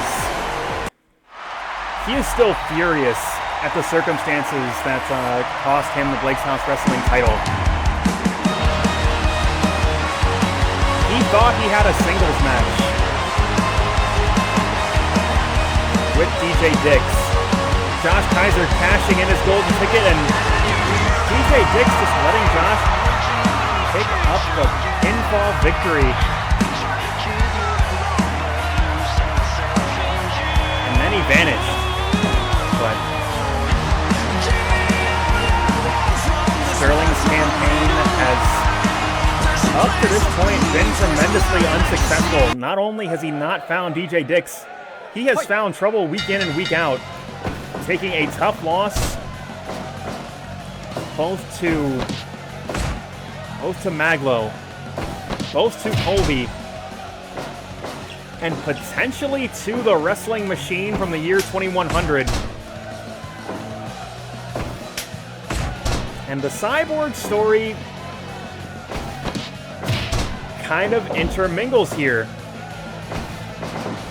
as the Cyborg arguably responsible for Josh Kaiser's Judgment Professional Wrestling Championship. If you'll remember, A-Man holding the JPW title for a historic 50 weeks.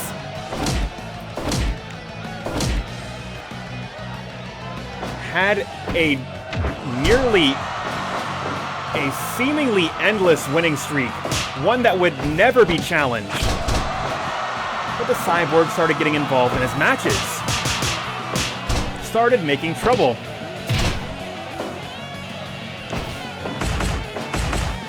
The Cyborg claiming that and proving that A-Man was an enhanced human as well, and that he would never, ever hold a championship as long as the Cyborg was in the company.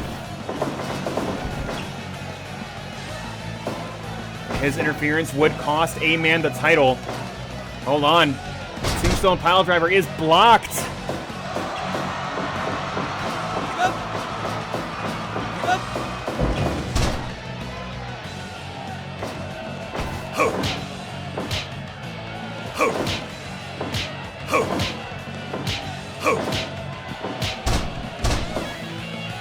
Whatever the case may be, if Sterling can't take his aggression out on DJ Dix, he certainly can take his aggression out on somebody that's gave Josh Kaiser a championship, and he's looking to do that as he delivers a Tombstone Piledriver right into the mat. Rushing blow will connect, and now putting the actuators of the Cyborg to the test, using his own weight against him with that stretch muffler hold. 5 minutes gone. And Sterling, just an absolute juggernaut, but the Cyborg is a wrestling machine. And just falling headbutt, crushing the back of Sterling. Going for that leaping cutter, but Sterling able to escape.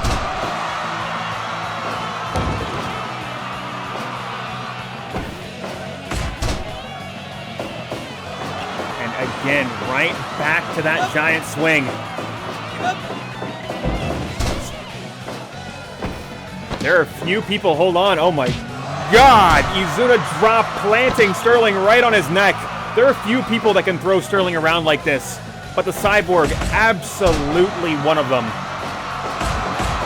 And Sterling, you can see the frustration in his face as he just pounds the back of the head of the Cyborg, but the Cyborg going right back to that giant swing, just making a mockery of Sterling's offense as he again launches Sterling across the ring. But 100 hands buried into the chest of the wrestling machine. Sterling right back at it. And utilizing a hard head of his own, moonsault press 2. And only gets 2. Step up Insagiri. And right there, a cutter just flattening Sterling, with Sterling right back to his feet, and that gigantic choke slam. That could be it right there. Cover 2. Oh my God, so very close. That maneuver is positively lethal. So difficult to find the will, find the inner strength to get your shoulder off the mat. But a series of forearm smashes. Hold on, suplex once, twice, 3 times into the mat. And this match is all-out war as once again 100 hands buried into the chest of the Cyborg. The Cyborg fighting his way back to his feet. Sterling doing everything he can to shut the Cyborg down. And Harada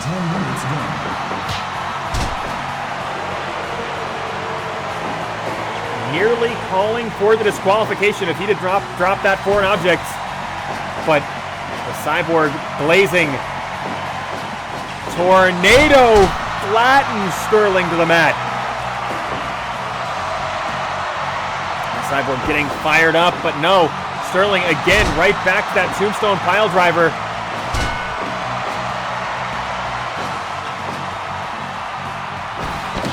And if he hits this chokeslam, that has got to be it. Nobody gets up from 2 of those. Cover 1, 2. But the Cyborg, somehow, some way he did. And he is taking Sterling on that 85 DeLorean, caught in the time warp. 2, 3, count, fall.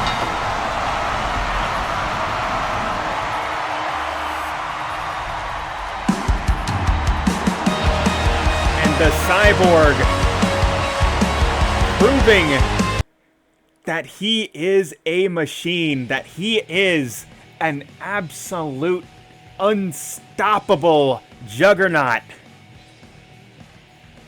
And Sterling, once again, his quest to vent his frustration thrown right back in his face as the Cyborg picking up a decisive win.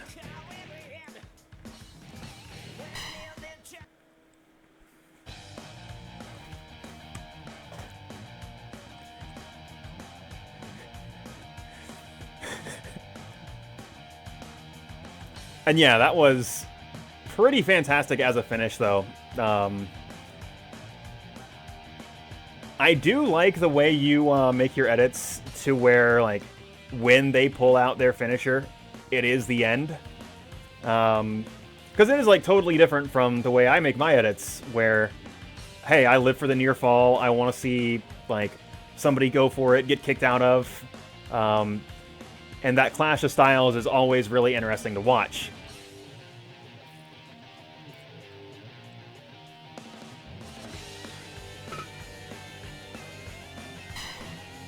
I think the problem with your wrestlers, Nick, is they don't have enough win conditions.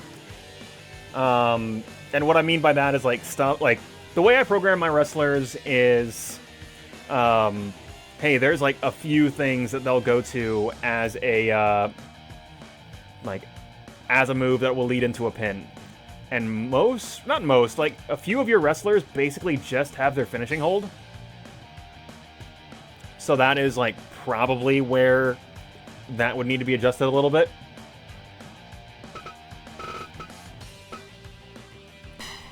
But I digress. We need to get into that King of Fighters Television Championship picture.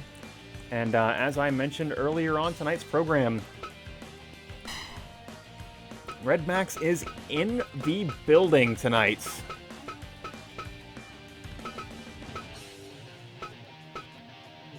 Let's see here. And the DJ Troopers answering the call. Brain, Link, and May getting a shot at Tag Team Glory. I do not know what your weight is here. Hold on. I can...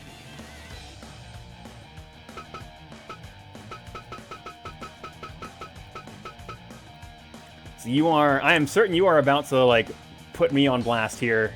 Because I absolutely do not know anyone's shoot height and weight. But let's find out. Your build weight is 99 pounds.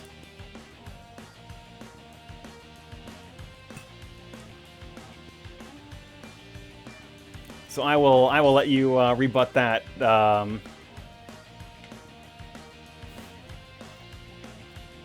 So here's the thing, right? Is I am absolutely a lousy judge of height and weight.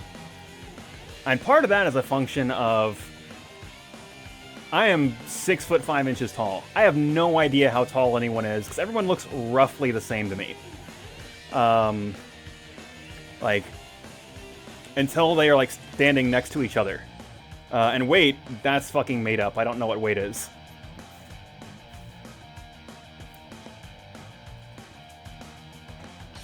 I don't think you can do... you might be able to. Alright, I actually was close. I don't know if you can do question marks. You might be able to. I'll have to check later. But whatever the case may be, the Alpizars and Princler have held on to the King of Fighters Television Championship for several weeks now, besting Jurassic Express last week in another collaboration between... Blake's House Wrestling and All Elite Wrestling. And right now, we have got another inter-promotional match as Red Max's DJ Troopers taking a shot at Blake's House Wrestling Glory in that match. It's right now.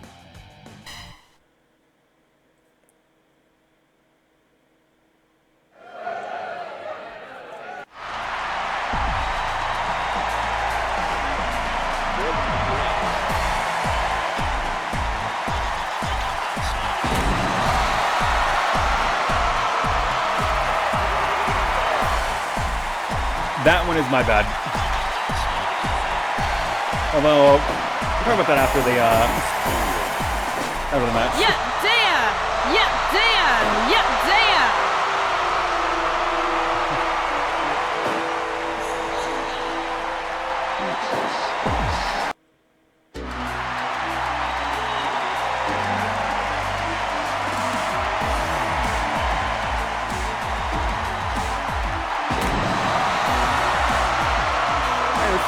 A real trios unit.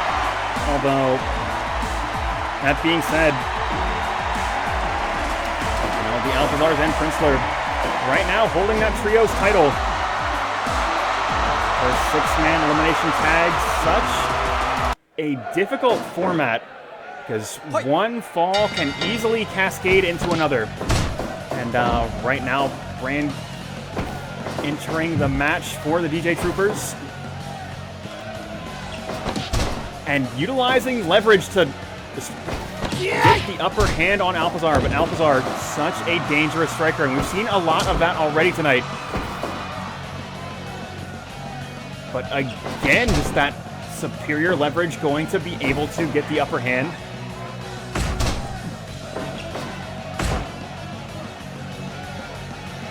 In this exchange, Alpizar, big European uppercut, and right back to that armbar, that hold, or that knee bar, excuse me, that hold that got him to the top of the mountain in that shoot division.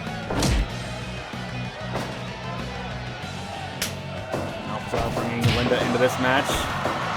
Big double drop kick right into the chest of Brain, and right now the Killer Machine going back to her own corner.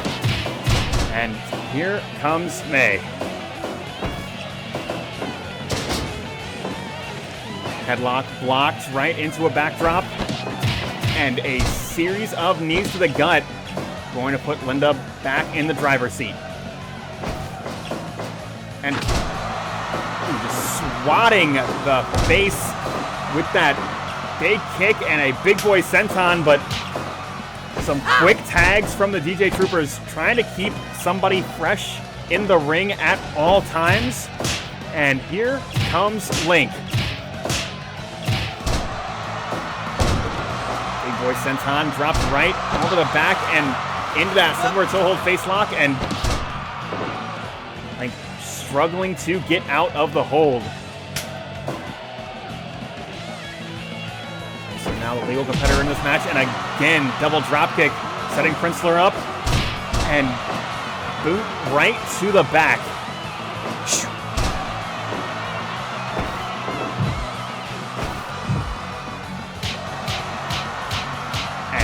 Series of wild shots into that blue Gatorade corner, and it looks like Link going coast to coast, but being denied an opportunity for a second shot.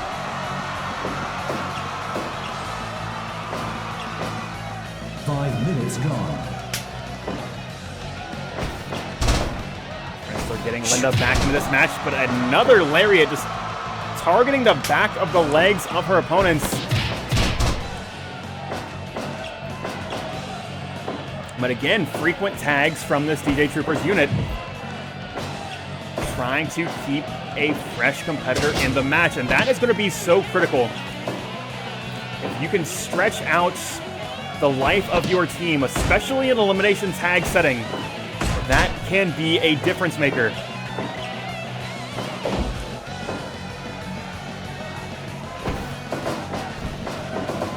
Back switch. And Linda able to escape to her own corner, and here comes Eric Alpizar.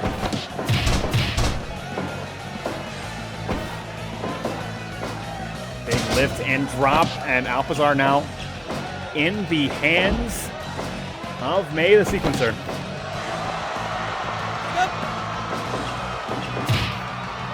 Boot right to the chest, but Alpizar peppering her with shots.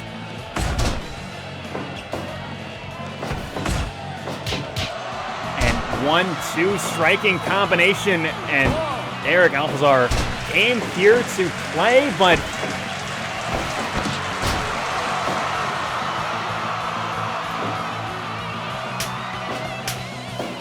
there's one avenue that the DJ Troopers are experienced in. Hold on, roll up out of nowhere, but Alpizar no longer the legal man.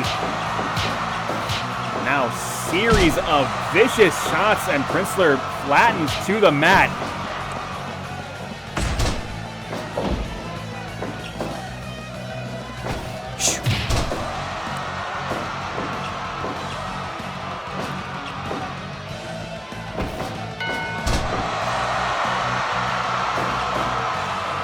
Getting the upper hand any way they are able to do so, but only for a moment. 1, 2, 3, 4. And chaos has 6. broken down on the outside of the ring as Link and Linda just battling it out on the outside, but Link able to get to her own corner. Brain, the legal competitor for the DJ Troopers, and again that patented lariat to the legs. Cover one, but only one. And this is such a dangerous proposition. The striking ability of Eric Alpizar, absolutely legendary. The first ever Shoot League Division champion, Eric Alpizar. But whatever the case may be,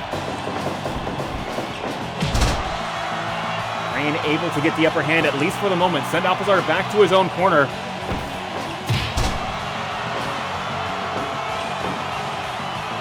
Now Linda dazed in the center of the ring, but now Linda utilizing her superior agility. And a stomp to the lower abdomen. Harada checking to make sure it's all on the up and up, as that several words don't hold face lock is applied, and the rest of that DJ Trooper's apron is cleared out.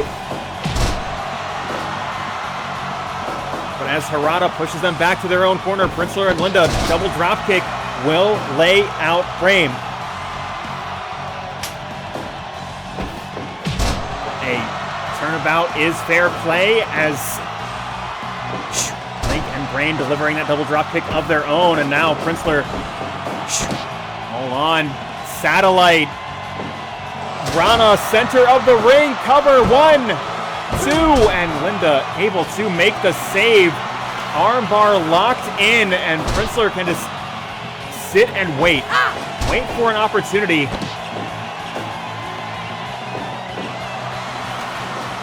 That opportunity, hold on, again going right back to that half Boston Crab.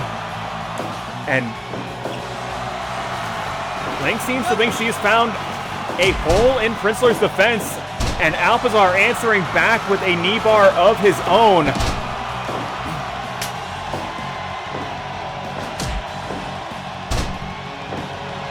That big drop kick that doesn't quite find its mark, as lift and drop connecting.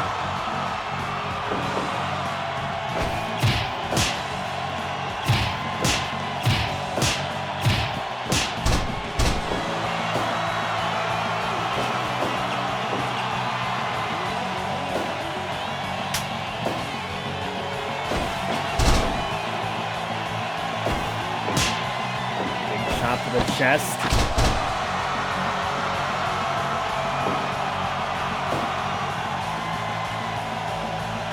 Linda being walked back to her own corner, and double drop kick from the Alpizars, and Linda now locking on a hold of her own.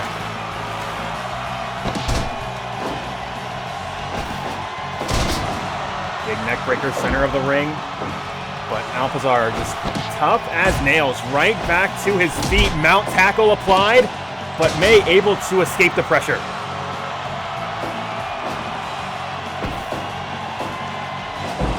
With that patented reverse chokeslam. That maneuver is the beginning of the end.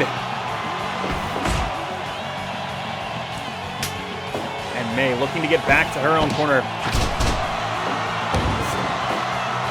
Get away from a hot Eric Alpizar.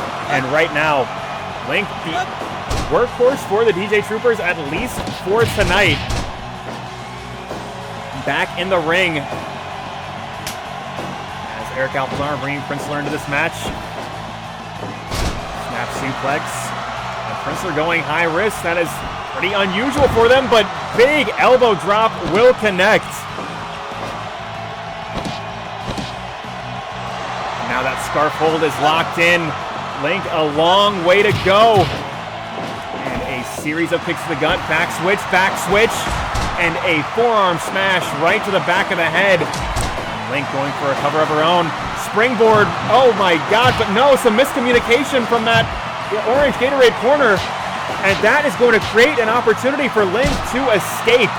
No, not escape. But no, crossface, center of the ring.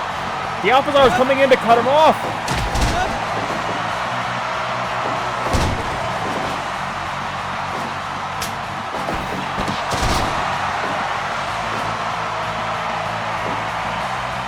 Able to outmaneuver Eric Alpizar, get a fresh brain into this match. Link fighting her way to her feet, but Alpizar, those strikes so very deadly. But Brain once again willing to challenge.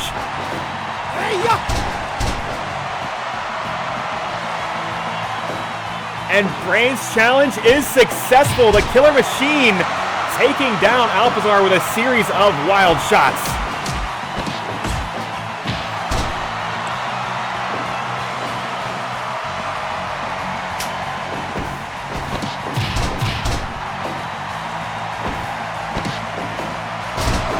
Sambo suplex, and you can see Brain's head, the back of her head, just colliding with that bottom turnbuckle pad.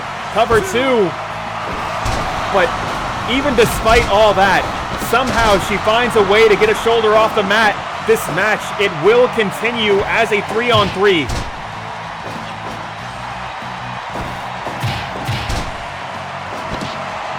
Now camel clutch applied, attempting to break the back, make Linda humble, but sit out facebuster, the equalizer. And Linda out on her feet and able to escape. Pushing off and going high risk. Big boy senton off the top. Brain trying, succeeding at getting back to her own corner. And this match has been reset. Shit. Big lariat into the corner. And follows it up with a picture-perfect neck breaker. But hold on, knee bar out of nowhere, but May able to get a hand out to the bottom rope, protect her team's life in this match, but cover 2, and oh my god, that could have been it right there. May caught in that unblockable once again, and it is just absolute chaos.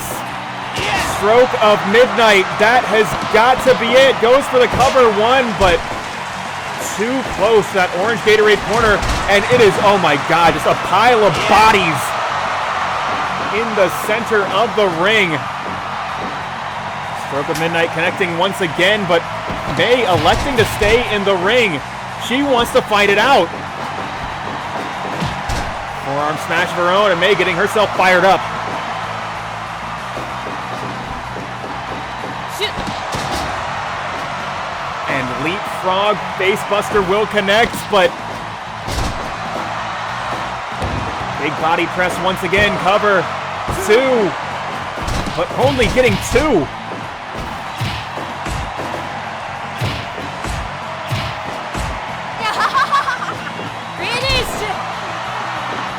Body press once again, cover 2, 3 count fall, and the first elimination going to Linda. And again, another big super kick will connect.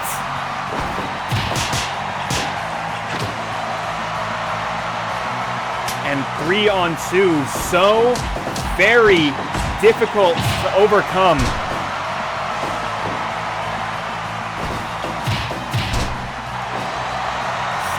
Of shots from the killer machine, and shining axe kick right to the back of the head, but Alpizar right back to his feet, ready to go, and a Pele kick getting him out of harm's way.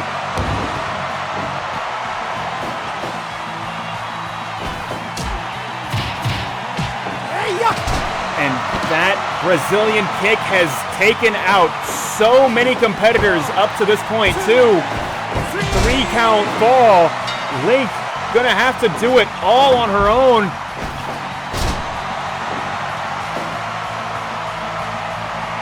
Three-on-one odds, it's not impossible, but it is so tremendously difficult.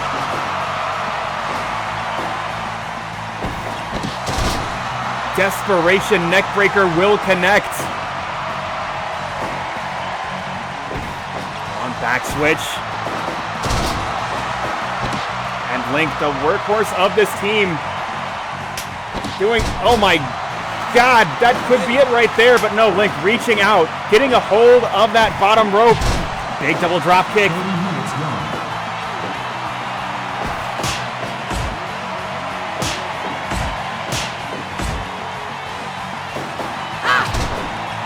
Colossal super kick, and Princler answering back with a super kick of their own, but neither side seems to think it's even close to enough. Super kick once again, and Link trying to get the crowd on her side. But stroke of midnight, that has got to be it if Princler can just roll over, but no. Link to her feet first.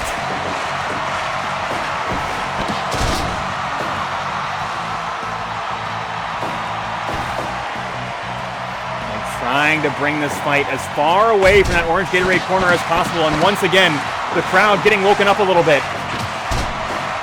Big boot to the back of the head. Alpizar absolutely defenseless. That big Shote doesn't quite find its mark.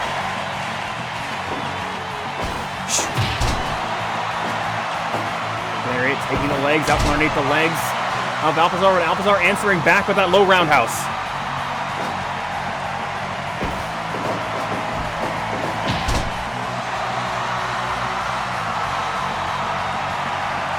Again, just doing whatever she can to get the crowd behind her, get the crowd's energy, get the DJ Troopers back into this match, and that is exactly what that team needs right now. Linda going high risk once again, and that big boy senton will connect.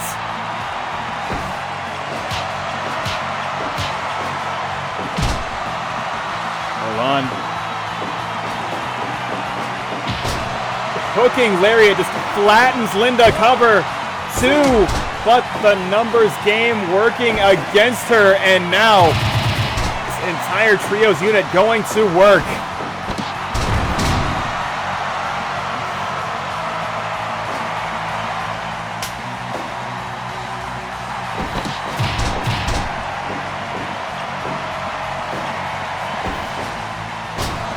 DDT will connect. Link doing everything she can to fight on against insurmountable odds. Tornad kick.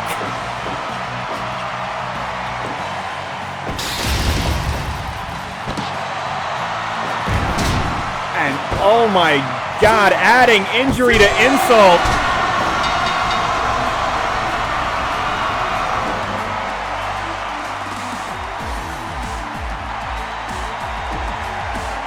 Alpizar couldn't put her away with the Brazilian kick.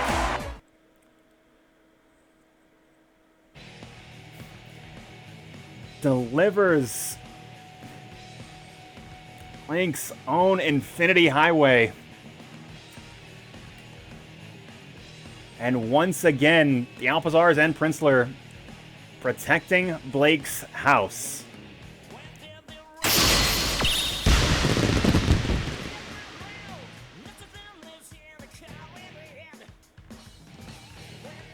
And, yeah, to answer back to, yeah, when you realized it was Elimination Tag, it is, crucially, the King of Fighters television title. And also, like, to be clear, Sasha, did not intend to bury your Trios unit on my program.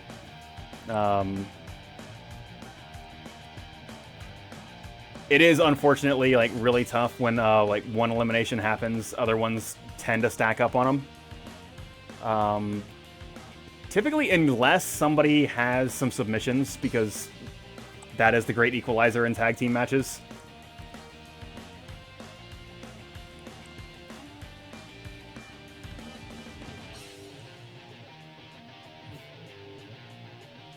Alright, then I can absolutely work with that.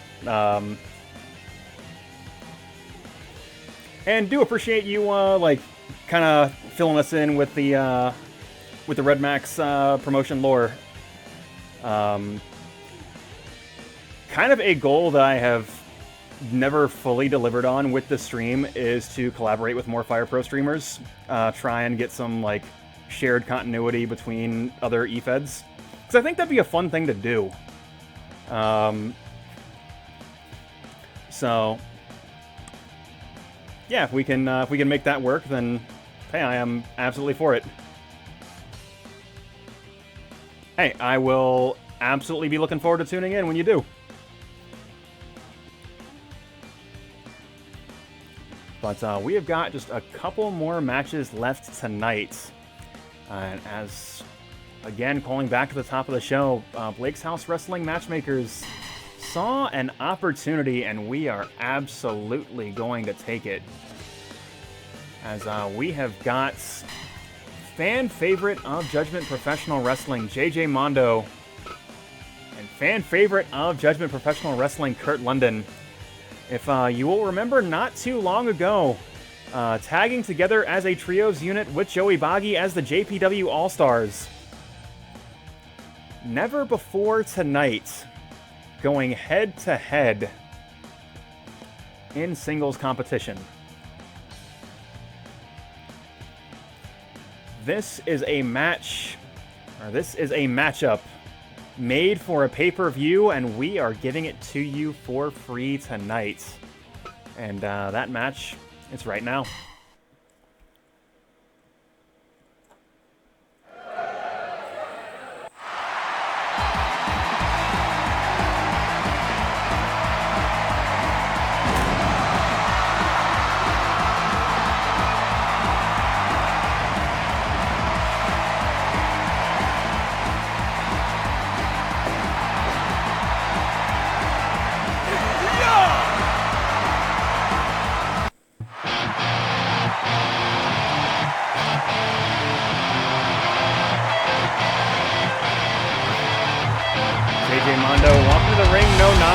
But Kurt London, so far removed from that idea. A man looking for every spotlight, and he is found one here at Blake's House Professional Wrestling.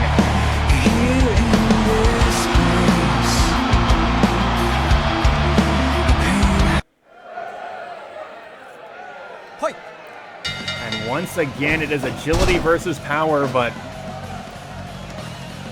if Zero's agility was the CEO of the Global United Agility Corporation, well, Kurt London's fast and is quick had a baby and they named it Speedy because Kurt London is just a lightning bolt in the ring. And right now he's currently able to outmaneuver JJ, putting those metallic arms to the test. And oh my God, Frankensteiner flattening JJ Mondo, but JJ powering right out of that pin attempt early. Kurt London certainly knows better. He knows just how resilient JJ Mondo is. The first ever Judgment Professional Wrestling Heavyweight Champion. But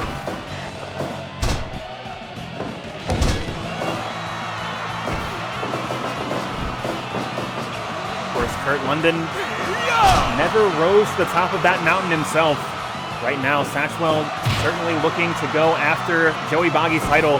I am sure both of these men very interested, as there is no formally decided #1 contender. Big belly-to-belly overhead suplex. London very nearly being sent over the top rope.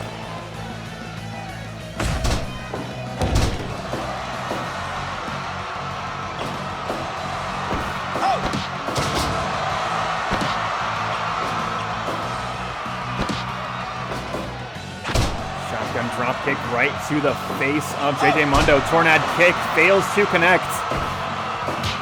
JJ once again putting those metallic arms to work.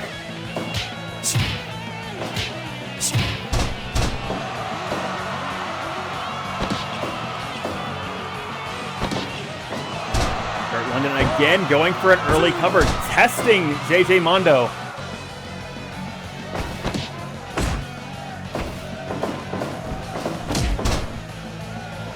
Flying hip attack, and Kurt London just all over the ring, but that is exactly what we have come to expect from the flaming Kurt London, as he again goes for a cheeky cover, but only two.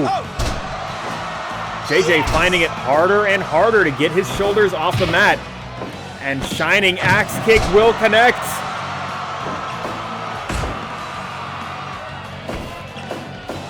Belly-to-belly overhead suplex. This time, Kurt London unable to get a hand on the top rope and gets sent to the floor.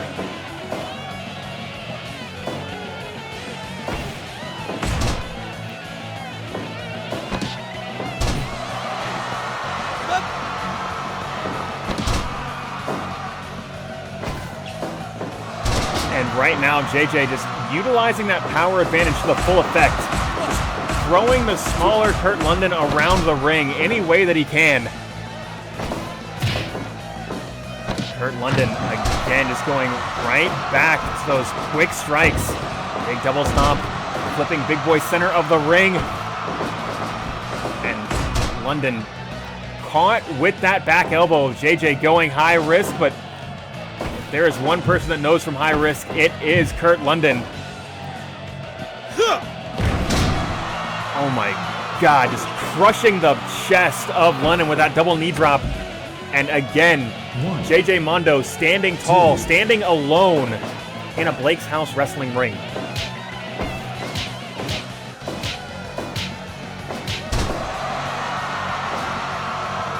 JJ again going high risk and delivering an elbow right to the chest of Kurt London. If you told me when you saw this matchup that JJ Mondo would be the first one to go to the top rope, I would have told you you were mad. But here we are, Kurt London. No, not yet. It's not yet time for that flaming 151. Kurt London setting up for something big now. Corkscrew Suicida. 5, 6. brain buster right onto the mat, and those mats only about 2 inches thick and right underneath them is concrete. There is no protection for the top of Kurt London's head as a jawbreaker will connect. Harada's count is at 17. Get in the ring. And again, belly to belly overhead suplex, and now JJ Mondo not content with Kurt London having all the fun, and Chekhov's chair sitting on the outside. Such a dangerous position, and hold on, Kurt London utilizing that gotcha hold, just crushing the chest of JJ Mondo. Are you ready? Are you ready? Both of these men know exactly how important a win here is tonight. And they are both pulling out all the stops. Crushing lariat from JJ.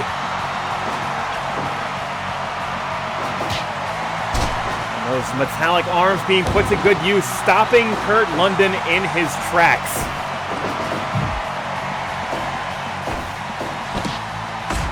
And JJ looking for that gotcha hold once again, but Kurt London saying, no, I've seen that one before.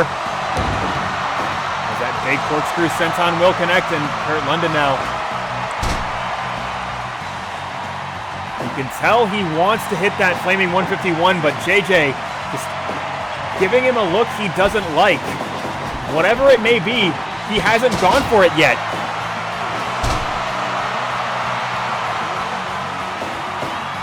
Kurt London putting on a show for the crowd. Moonsault press, too. And that was nearly it right there. Facebuster out of nowhere, and Kurt London is on a roll.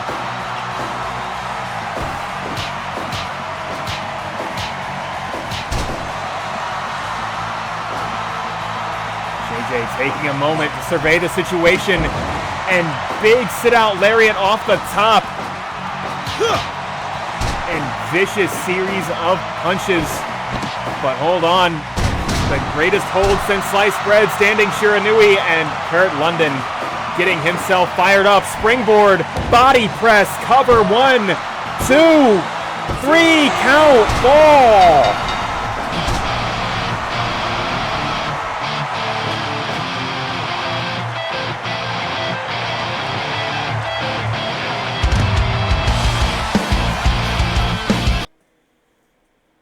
And Blake's House Arena so very excited for a Kurt London match. So very excited for a Kurt London victory.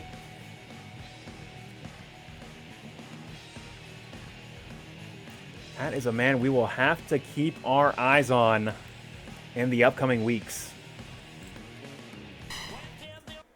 As we have got just one more match to go tonight. And actually, I remembered one other thing. Actually, let's get to the match first. We have got just one more match to go tonight. Mag.Lo holding court from all over space and time. But sometimes the call is coming from inside the house. As James Holloway of that Dark Hour unit winning that Open Challenge Battle Royal, earning himself a shot at the main event. Well, I say it time and time again. A victory in the Open Challenge, a victory against Mag.Lo, can make your career. Holloway's got an opportunity to do exactly that tonight, because that match, it's right now.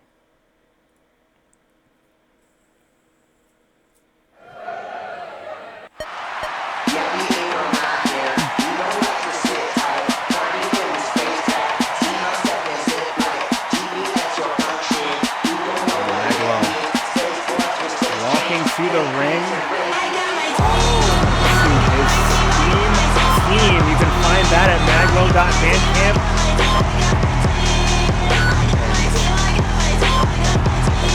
Please support Mag.Lo as his His production has been instrumental in that Blake's House professional wrestling, but right now, person standing across from him, so very dangerous. Say this week in, week out. He is not focused on selling records right now. He is focused on surviving. James Holloway.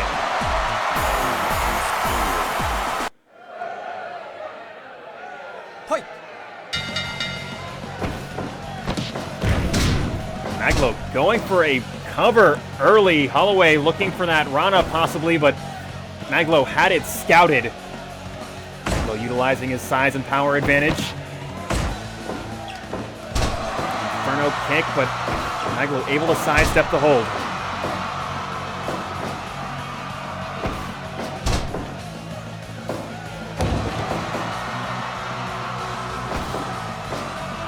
Holloway already connecting with that tombstone pile driver.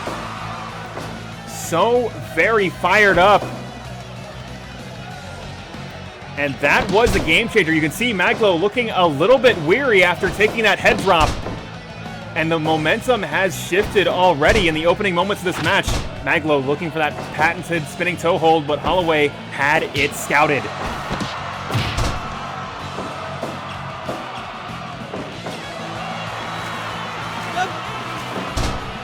Finding a way to work the legs of Holloway all the same.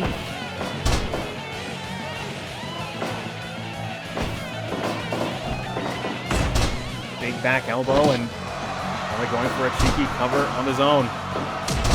Basement dropkick, taking the legs out from underneath the legs of Mag.Lo. Mag.Lo right back to his feet, right back in the action.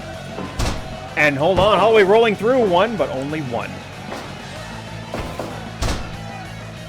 Again, Mag.Lo being denied that spinning toe hold.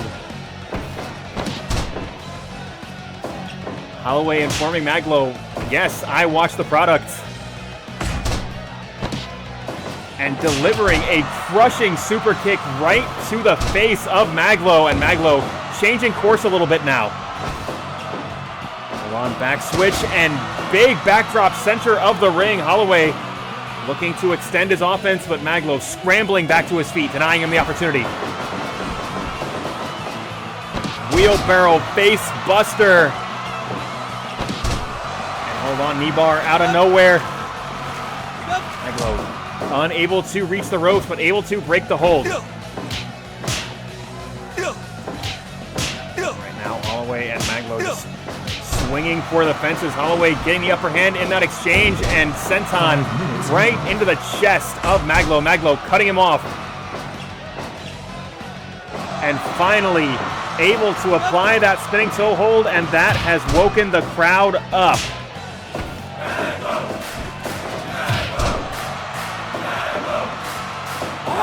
And there it is. There is that patented dropkick. He's been sitting on that one for over 5 minutes, but only gets a count of one.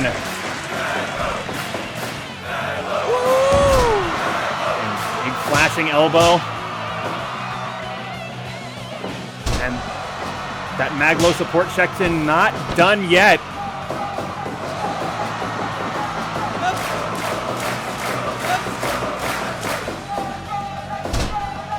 Big airplane spin, and the crowd has... the crowd certainly never on Holloway's side, but hold on, big moonsault, double stomp. But now Holloway going to have to fight his opponent and fight the crowd. As right back to that signature spinning toe hold.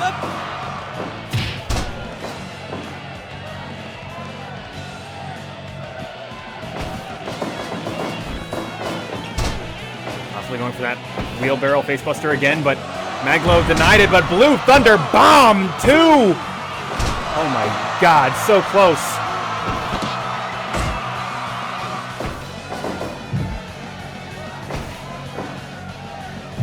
Mag.Lo trapped now in the Tree of Woe, and Holloway just delivering a vicious series of strikes. But Mag.Lo able to get out of the pressure. On again, another big backdrop. But you can see how much that took out of Holloway, and Holloway calling for that 450, but Mag.Lo denying the opportunity. And once again, right back to that patented spinning toe hold. Going for another drop kick. He's been sitting on that one for another 4 minutes, but Holloway able to escape.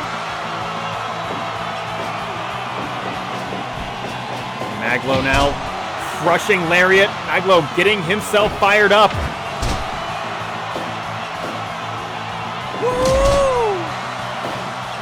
minutes gone. And an arm drag able to stop the bleeding as Holloway right back in control. But hold on. Big drop to the outside, and Mag.Lo getting himself fired up now. And corkscrew suicida to the outside, and once again the crowd is on fire. Back switch. And clothesline all the way from Bretton Woods. 13.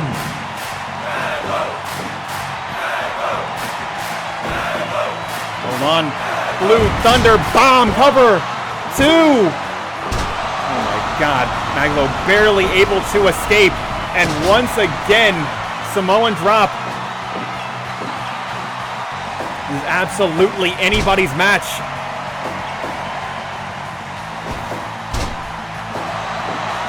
Again, right back to the spinning toe hold, trying to take away that agility advantage that Holloway's got.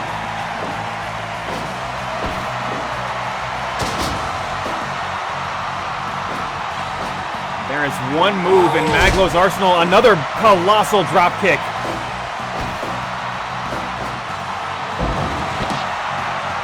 Hold on, that could be it right here. No.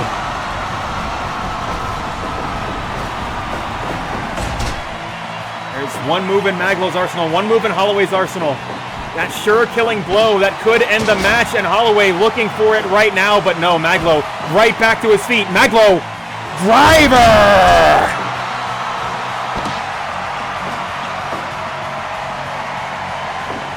But unable to put on the cover that took so much out of him.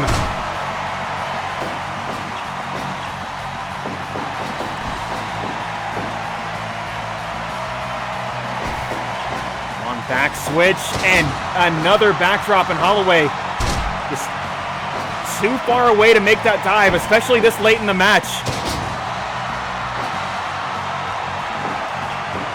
And that is the difference maker. Mag.Lo trying to keep this away from the corner turnbuckle. And thus far, he has been quite effective at it, but hold on, big shoulder block. Holloway set up. No, he doesn't seem to think so. Octopus hold, and that is going to be it. Holloway changing course at the tail end of the match. Could tell Mag.Lo's lungs starting to fail him in the final minutes. And that is exactly what Holloway would target.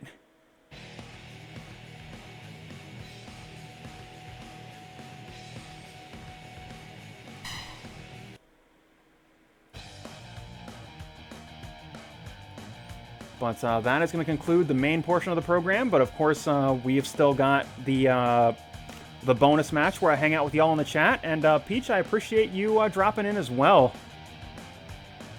And also, Sasha, it occurred to me, like as I was going into that match, when you mentioned I didn't have the DJ Troopers theme music. Yeah, I do need to pick up the theme music of your characters, but also. Is there anything in those that would potentially trip DMCA? Because that is a very real issue that I am concerned about.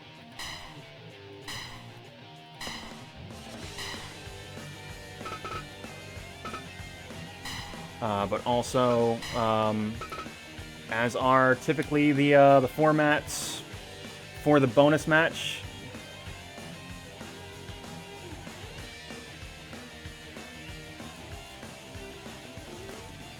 I mean, they don't care until they do, but that is a fair point.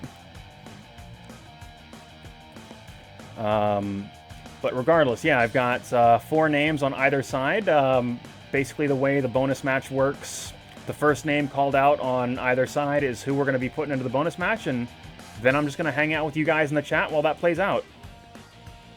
I want to say Manami Toyota was last week's bonus match. Want to see Cody? I can make that happen.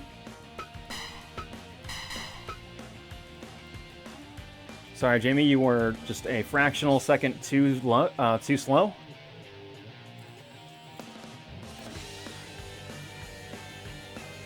See, Toyota, I am totally okay with that. So I'm going to go ahead and hit the button, and then we are in the chill zone. While this match is playing out, I should probably find out if anybody is streaming, so I can throw to somebody after this show is over.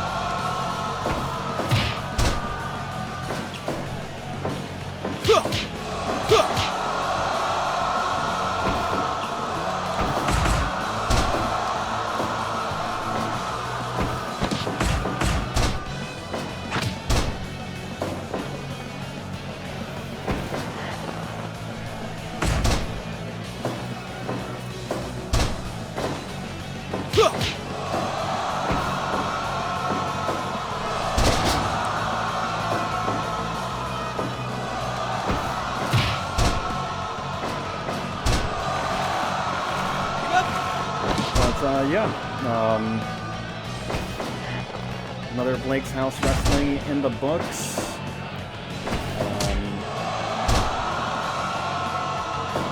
While y'all are hanging out here, and I need to put it on my stream schedule, I said I was going to take next week off if Green Bay was in the Super Bowl, but I might simply take next week off anyway. Because you know what, I haven't seen Super Bowl in about a year. That is typically how that game works. That's a thing that makes sense, Blake. I will agree with you.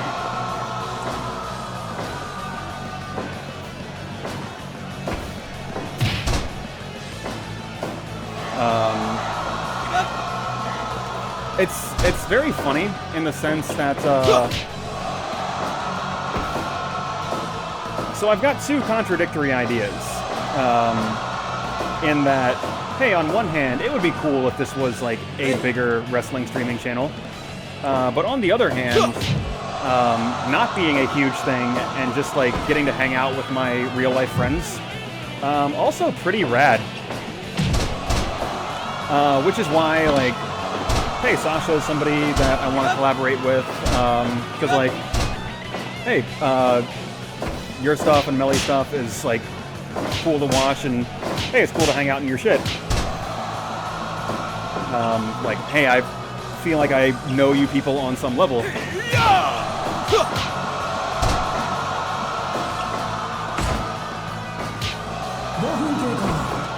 Which is also why when I do my post-stream raids, like, it's usually going to a Blake's House guy, which is not conducive to building a Fire Pro audience for anybody. But hey, get to continue to hang out with my friends when my other friends are streaming. But as far as that goes, it doesn't actually look like anybody in the Blake's House clique is actually streaming tonight. Kind of a slow night in that regard.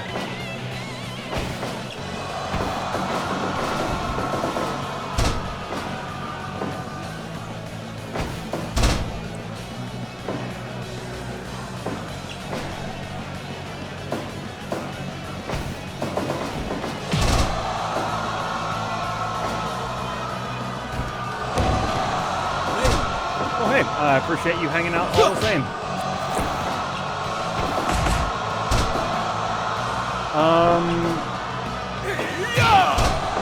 So as far as like the next couple of weeks, it was kind of what I was setting up tonight is, hey, Nick's Wrestling Organization dominates the tag team division, and like we need to figure out some challengers for their titles. And it looks like there is a real chase for Joey's JPW title. So that's probably what the focus is going to be on for the upcoming weeks.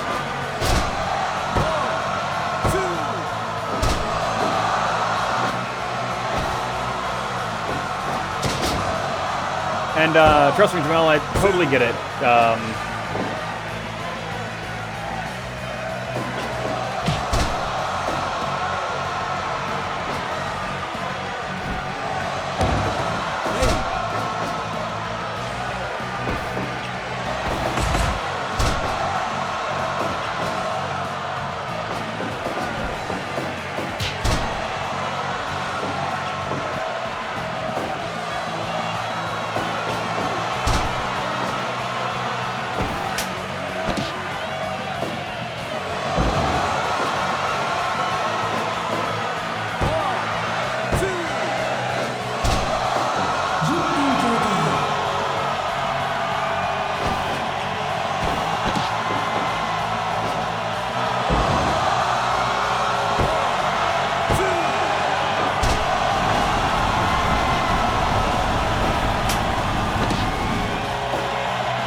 Oh, you got Excalibur?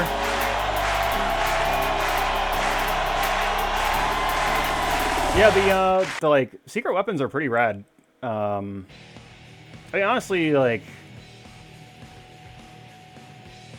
oh yeah, it is real good. I don't like Excalibur because I don't like its moveset, but that is a very good ability. But regardless, I think. Let me just refresh, make sure.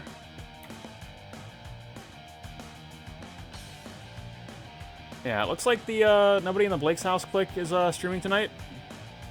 So I think I might just shut it down here. Oh, yeah. So, yeah, I'll just go ahead and do my, my regular sign-off then. If you liked what you saw tonight, discounting next Sunday specifically, we are here every Sunday night, right here at twitch.tv/MondayCindy, 7:30 p.m. Eastern Time. We run a weekly episodic wrestling show, which means we're going to keep continuity from week to week.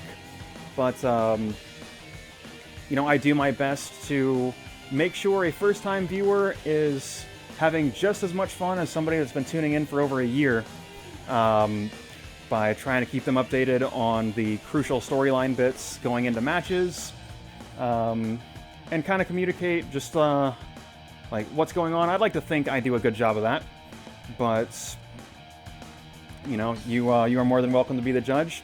As I said, next week I am taking off, but the following Sunday and very nearly every other Sunday, be on the lookout for me here.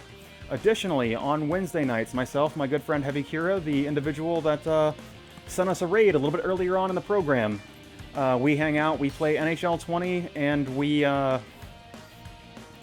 stream what is functionally a podcast, where we just kind of bullshit about whatever happens to be on our mind that particular week, and somewhat recently argue about IP law and things of that nature. It's a good time. I recommend hanging out there. We have gotten marginally better at hockey, I think. Good enough that we are on a 2-week winning streak. But yeah, that is Wednesday nights, 8 p.m. Eastern Time, right here at twitch.tv/MondayCindy. Let's see. I will occasionally stream other games as well. I've been in the middle of a Night in the Woods playthrough for quite a while. I picked that up a couple weeks ago, and I'm certain I will be picking that up again to finish it sometime soon. I occasionally play Hades. I have kind of dialed back on that quite a bit, because I've gotten to what I feel like is a pretty good stopping point with the game. But hey, it's a good game. That is a game you can kind of pick up and play anytime just by the very nature of it, so be on the lookout for me streaming that. I am occasionally a Battletech streamer. But all of that outside of my Sunday and Wednesday streams, totally unplanned. It's just whenever I feel like hitting the button. So, you know, if I see you around, great. Otherwise, hey, I hope to see y'all the Sunday after next. Hope to see y'all on Wednesdays. And, hey, enjoy the rest of your night. And thanks for stopping by. Thanks.